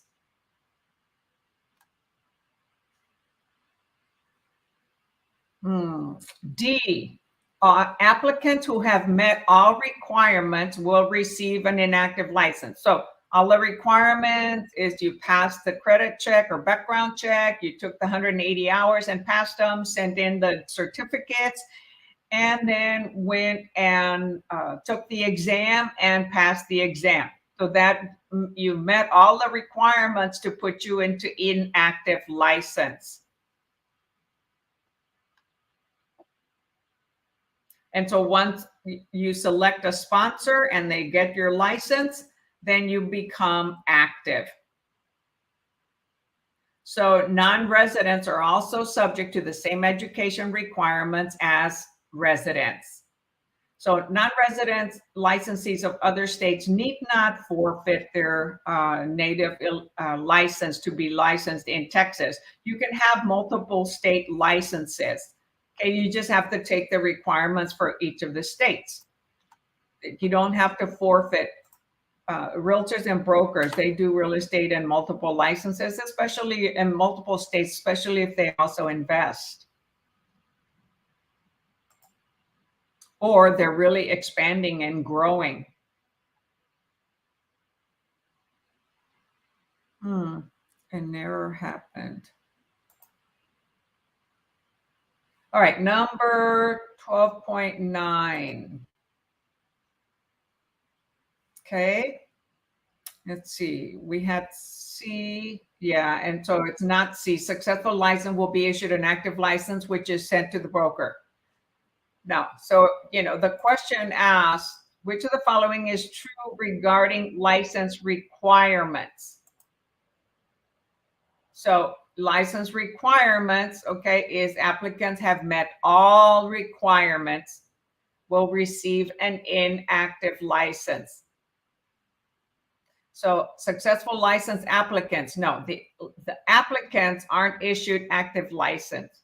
Those applicants must meet all the requirements in order to go inactive. So the key word here to understand is not applicants get a license.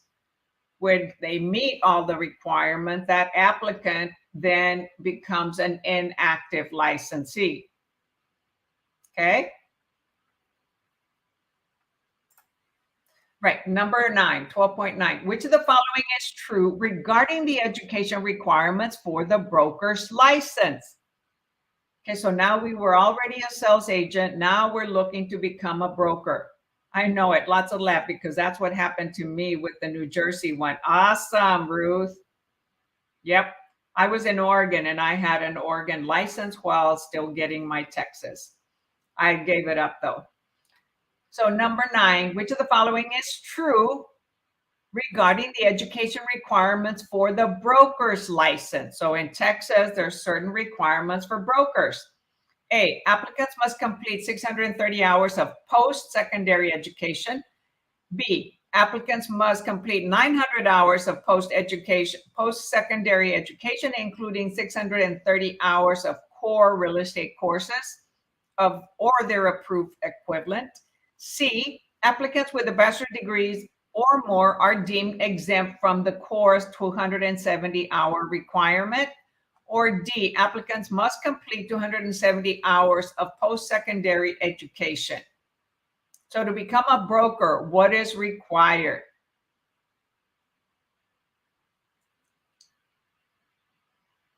Type your answer in the chat. Really think about this. We are allowed and given credit when we have a college degree. How many hours are we allowed?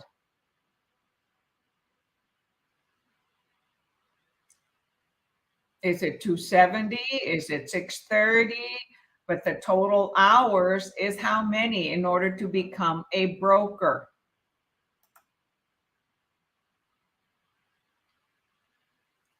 Okay, Elida says B.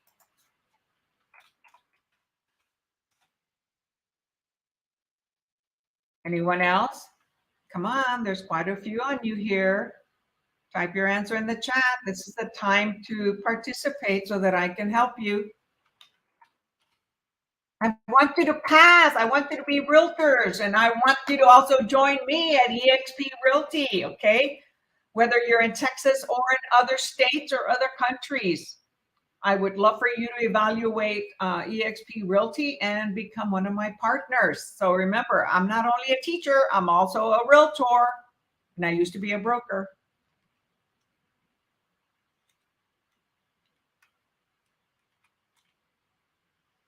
Yes, the answer is B. Applicants must complete 900 hours of post-secondary education. So initially you have 180, right? And then every 2 years, you have to do now 18 hours. Your first 2 years, you have to do an additional 90 hours. So, but then after you do all that, to become a broker, we need 900 hours. When you have a college degree, 630 will be exempt when they accept that degree. So we are required only 270 hours. So I already took the majority of those 270 to get a broker, but that was in 2014. So the answer is B. 900 hours minus 630 if you have approved equivalent courses like a college degree. Very good, y'all. All right, number 10.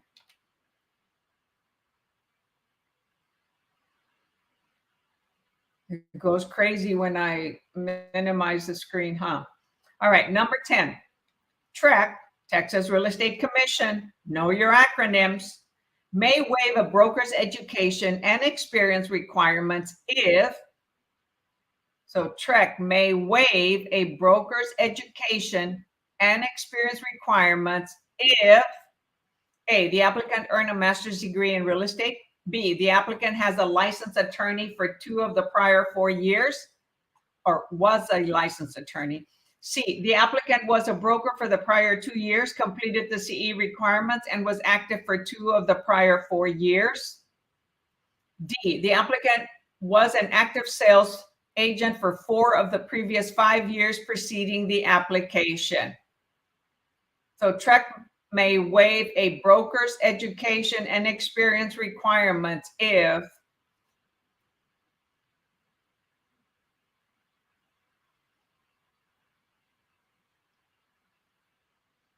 type your answer in the chat.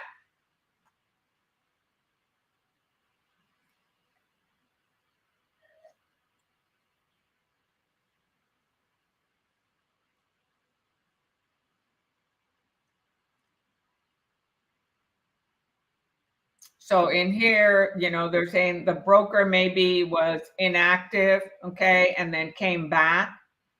What does TREC honor? Okay, what do they waive?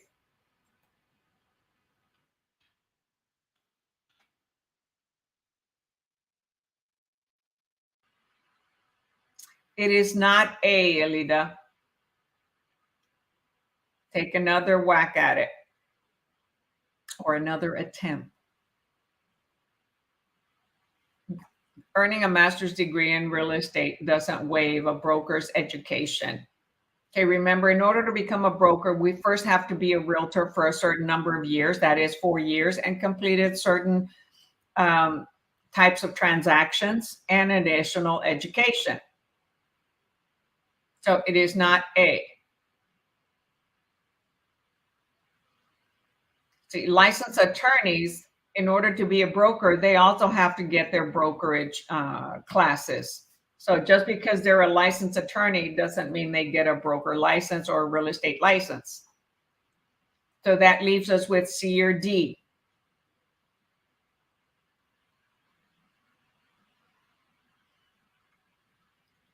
And it's not going to be D because it says the applicant was an active sales agent for 4 of the previous 5 years preceding the application. Well, did they do their additional courses of 270 or 900?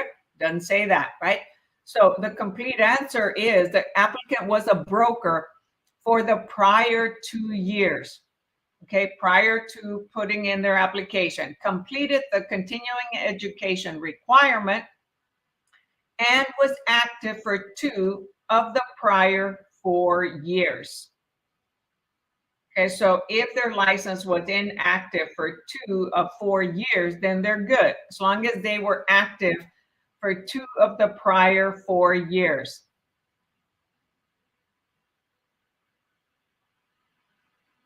TREC may waive a broker's education, okay? If the applicant was a broker for the prior 2 years, completed their continuing education, and was active for 2 of the prior 4 years. So the answer is 10C.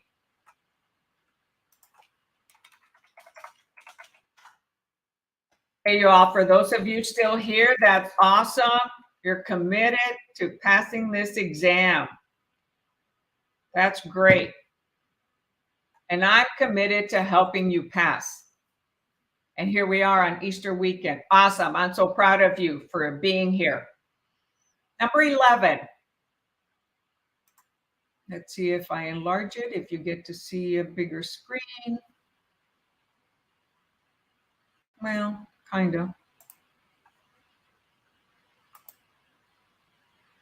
All right, there we go. That's better. Oops. Number 11. Which of the following statements is true regarding Texas license renewals?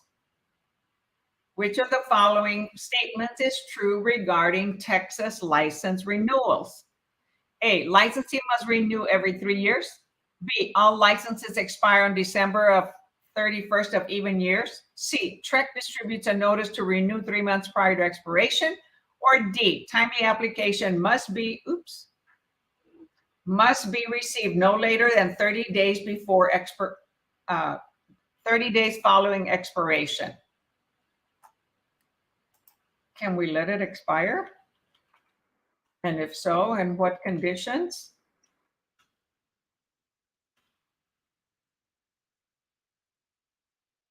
It is not D, Rachel.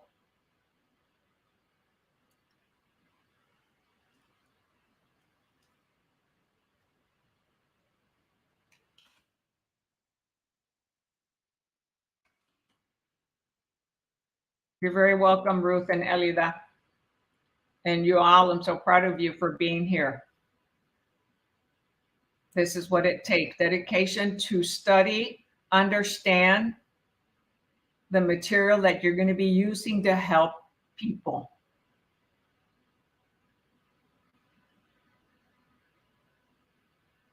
Much better, much better. And yes, the answer is C. TREC distributes a notice to renew 3 months prior to expiration. Okay, so they let us know when we need to do our 18 hours every 2 years, right? More than likely, that's going to also increase because it used to be 15 hours. And so now we have to take legal update 1 and 2, which is 4 hours each. That's 8 hours. And then 3 hours, that's 8 hours. And then 10 elective hours. Okay. So those are required every 2 years, legal update 1 and 2, and then 10 other hours. Now, if for some reason you don't get your 18 hours completed before the license is about to expire, we can pay a $200 fee to have an extension for 2 months, for 60 days, and complete the hours in those 60 days, and then pay a penalty. Okay, so we pay for the renewal and also for a penalty. So it's like 200 and for the renewal, and 210 or 260 or something. I forget the exact amount. Okay, so yes, sometimes you can end up getting to where you're going to expire as long as you pay, as long as we pay, include myself, okay, the renewal fee prior to expiration. then we can continue on and we pay a penalty. So it's always good to start taking all your hours as soon as you can, or attend different meetings that provide credit, continuing education credits, like title companies will do that, lenders, and there's certain classes that will be approved. All right, number 12. A licensee misses the deadline for I just talked about that, for license renewal. In this case, the licensee must do what? Okay, all answers have the word must, so it's going to be one of them. Sometimes I say if the answer says must on it, but not all of them do, then it may be a trick answer, because most of the time, most things are not absolute. All right. A, must retake the license examination and pay a late fee. B, must pay a deferral fee and complete any CE requirements within 60 days. C, must go inactive for a minimum of 90 days. Or D, must resubmit a license and initial licensure application, including background checks. I called it a penalty, but it's actually not a penalty, okay? It's like paying an extension. So far, I've got B.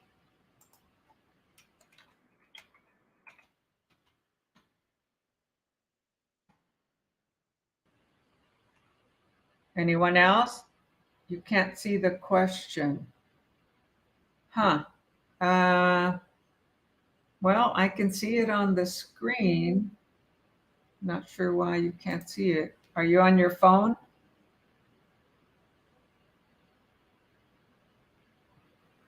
Now I'm going to have to make it real small.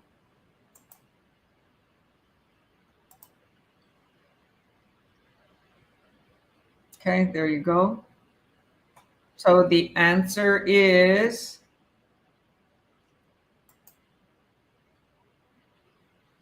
so what does it take if we miss the deadline for license renewal? We must pay a deferral fee and complete any CE requirements within 60 days.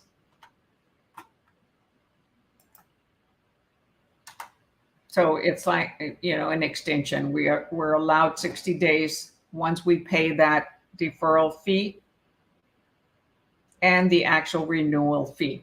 So both have to be paid before the expiration date, and not at like 10 o'clock the day before. They need time to process it. Okay, number 13. So 12 with B. Which of the following is true regarding the renewal of an expired license? Okay, so now the license has expired. What's required to renew it? A, renewing applicants do not lose active status if they properly renew within 90 days. B, with a proper application, late renewal filing within 60 days of expiration will not lose active status if sponsored throughout period between expiration and new license insurance issuance. Or C, expired licensee automatic become inactive. Or D, the license period for the renewed license begins the day the late renewal application was received. So which of the following is true regarding the renewal of an expired license? So license expired, what does that realtor or broker have to do? So when a license expires, we're not active, right?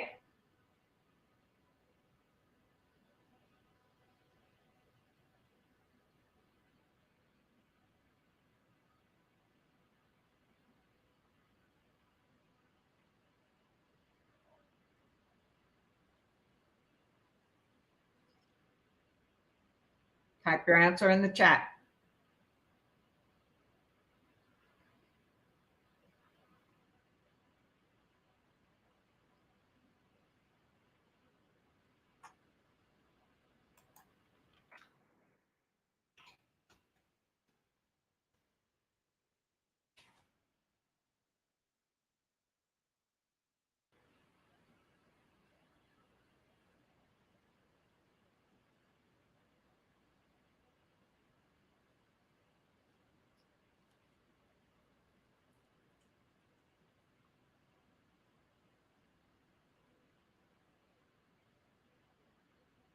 Okay, so far I have 13B, C, A. Well, one of you has it correct.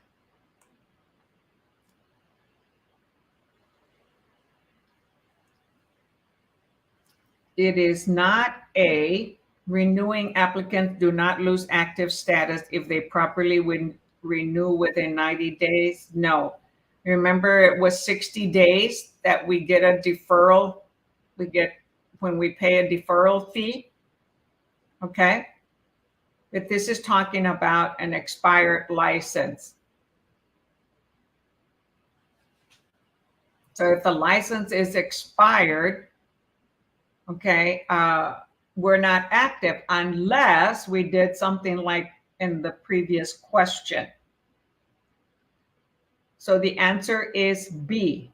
With a proper application, the renewal application, late renewers filing within 60 days of expiration, right? 60 days, filing within 60 days of expiration. So we filed for the renewal just before it expired. We paid the deferral fee. Will not lose active status if sponsored. So we still have a sponsor during that period, okay, throughout period between expiration and new licensure issue. So it was like what happened in number 12. We must pay a deferral fee and complete CE requirements within 60 days. Okay. If we miss the license renewal, that means it expired. So the license expired, but now they gave us 60 days to finish the classes. So they'll leave it active because we paid extra fee and we're still being sponsored. And the answer is B. And let's see, I had C and A. No, expired licenses do not automatically become inactive. When we pay the deferral fee and we have 60 days, it stays active. If we don't complete the 60 hours and deliver the certificates within the 60 days, then it goes inactive. Okay. Y'all got it? So let's see. All right. So number 14.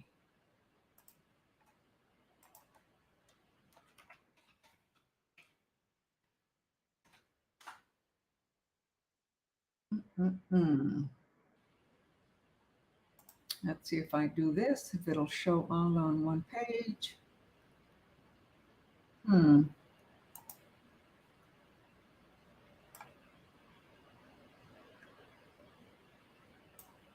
No.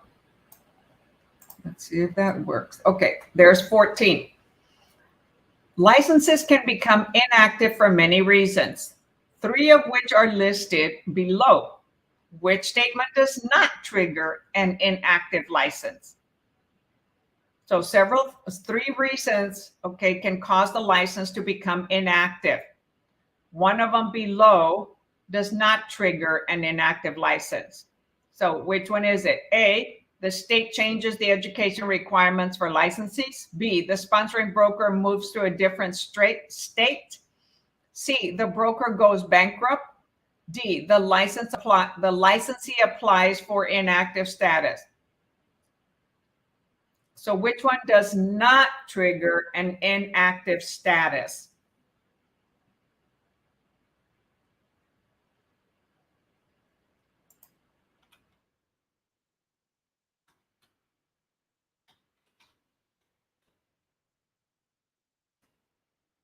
Changes happen a lot, sometimes state law, sometimes requirements.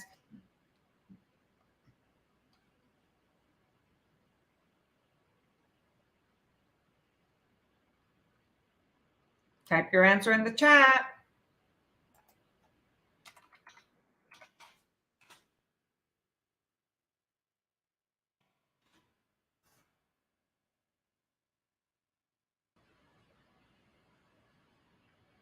Okay, so far I have A.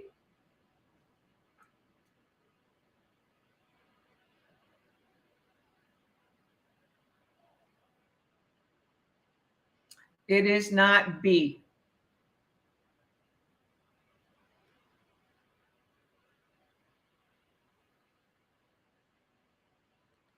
In our virtual world now, a sponsoring broker can be in another state, can move to another state, but they're still licensed in our state. Remember, we can work virtually on our computer from anywhere and be licensed in a particular state and still be a broker that manages a bunch of realtors.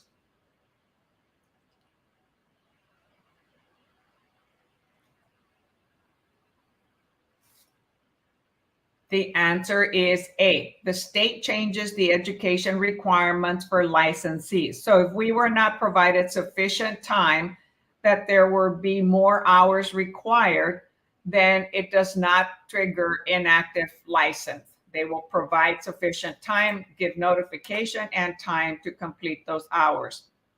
You changed your mind in the last minute. That was good. So A was awesome, or is awesome. All right, number 15. Let me see, can I make this larger? Doo-doo-doo. Yes, there we go. Okay, number 15. Yay! Which of the following are causes for the deactivation of a business entity license? Which of the following are causes for deactivation of a business entity license? A, the business obtains E&O insurance. B, the entity elects to deactivate. C, the entity fails to complete a transaction in a 12-month period. Or D, the designated broker is promoted to president of the corporation. Which one causes a license to go inactive, a business entity to go inactive?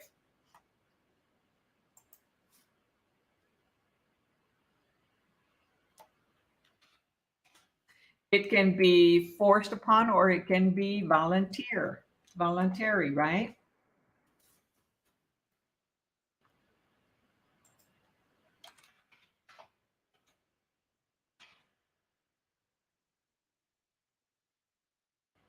It is not C, Rachel. There's no requirement that a transaction must be completed within 12 months. We just continue to pay our fees.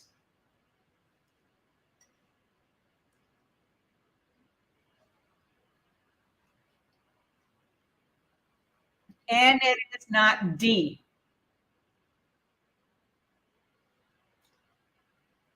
That designated broker could become a president of the corporation, but still be the designated broker. So it is not D.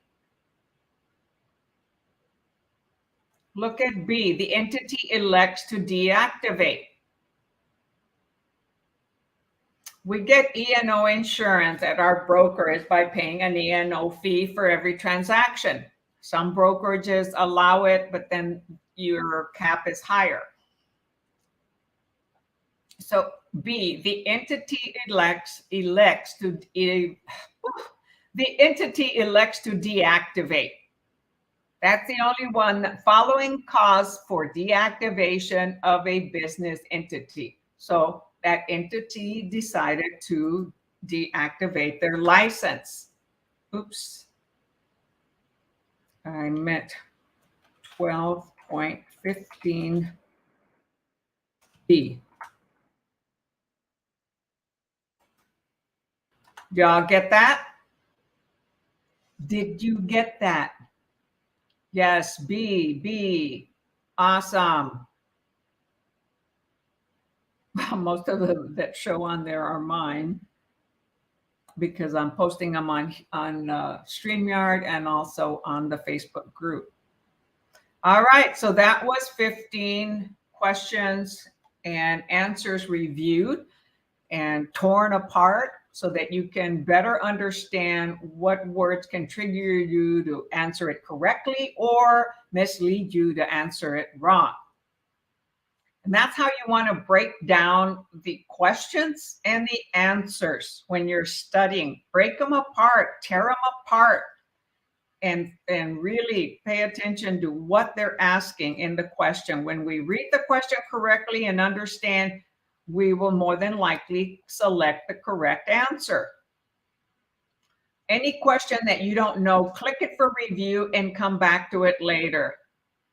Couldn't see the fine word deactivate. Oh, okay. Oh, you might be on your phone, huh? It gets really small on the phone, especially if I have to minimize the text. Very good. So we did 15 national questions that applies to all 50 states, and we did 15 Texas state questions in a little over 2 hours. Hey, it was awesome to see those of you that are still here participating, and that shows that you are very much interested in passing your exams. I want you to pass, guys, and it takes a lot of dedication and commitment to study, understand. And if you fail once, twice, 3 times, it doesn't mean it wasn't meant to be. Okay? So don't give up on something that you really want to do. Okay? It's an awesome career, it's an awesome business. However, it does take a lot of work. I mean, if it's taking you a lot of work to pass the exam, it's also a lot of work once you become a realtor and you start helping buyers and sellers, because it is our own business. Okay, a lot of stuff you may not be using, but that's like going to elementary, junior high, high school, college, and all those degrees. A lot of it we may not be using. Okay, however, it develops a foundation to understand. Go ahead and ask Ruth. Let's see if I can answer the question. Hey, I bought some black and white sign, not black and red signs. I went to to green. You see, in all those, I used to have a motorcycle, and red and black. Right, red and black are my colors, white and yellow. You're very welcome, Elida. How many times Texas gives you to pass? Oh, in Texas, within 1 year, you're allowed 3 times to pass your state and national. If you pass one of them, all you have to do is repeat the one you didn't pass. If for some reason you failed all 3 within that 12-month period, or even if it's in 6 months, you take 2 more classes, you take a 30 hours, you repeat one of the 6 classes that you took for each of the exams. So it could be principles of real estate, agency, contract, whichever one. They can recommend one, but it's usually, the principles of real estate that you want to retake, because that's 2 different courses. So it's 30 hours for Texas, 30 hours for national, when you end up failing all 3 within 1 year. Okay, so let's say you fail them all within 3 months and you take the 2 courses, you still have the rest of the year to retake the exams. Or you may have to reapply, excuse me, okay, because you're allowed 3 per year. Or you're allowed 3 before you have to repeat classes. Okay, and it costs, I forget how much it costs now. It used to be $54 for every time you go take the exam, whether you're taking both in Texas, national and state. Some other states they do it all on one exam. Here we have 2 separate ones. Texas is like the hardest, or one of the hardest, that has the most hours and the toughest exams. So it requires a lot, but you will know the material better when you get out there. And that's not the end of it. You're going to continue studying, learning, educating yourself, and improving. You must continue developing yourself. There's so much that once you become a realtor, okay, Once you pass everything, now you've got to select a sponsoring broker, and you're probably getting called and texted and emailed from a lot of different brokers because that's what they do, right? That's what we do. We want to recruit or attract. I want you to pick somebody that you know is going to be there for you, that is going to help you, that's going to offer lots of education and training and support and mentorship. EXP offers all that. And you could also select me as your sponsor, and I will work on helping you. Look, I'm here doing this voluntarily. Been doing it for over 8 years. Those who end up joining me, I will continue helping you, all right, and mentor you. However, you have to reach out to me.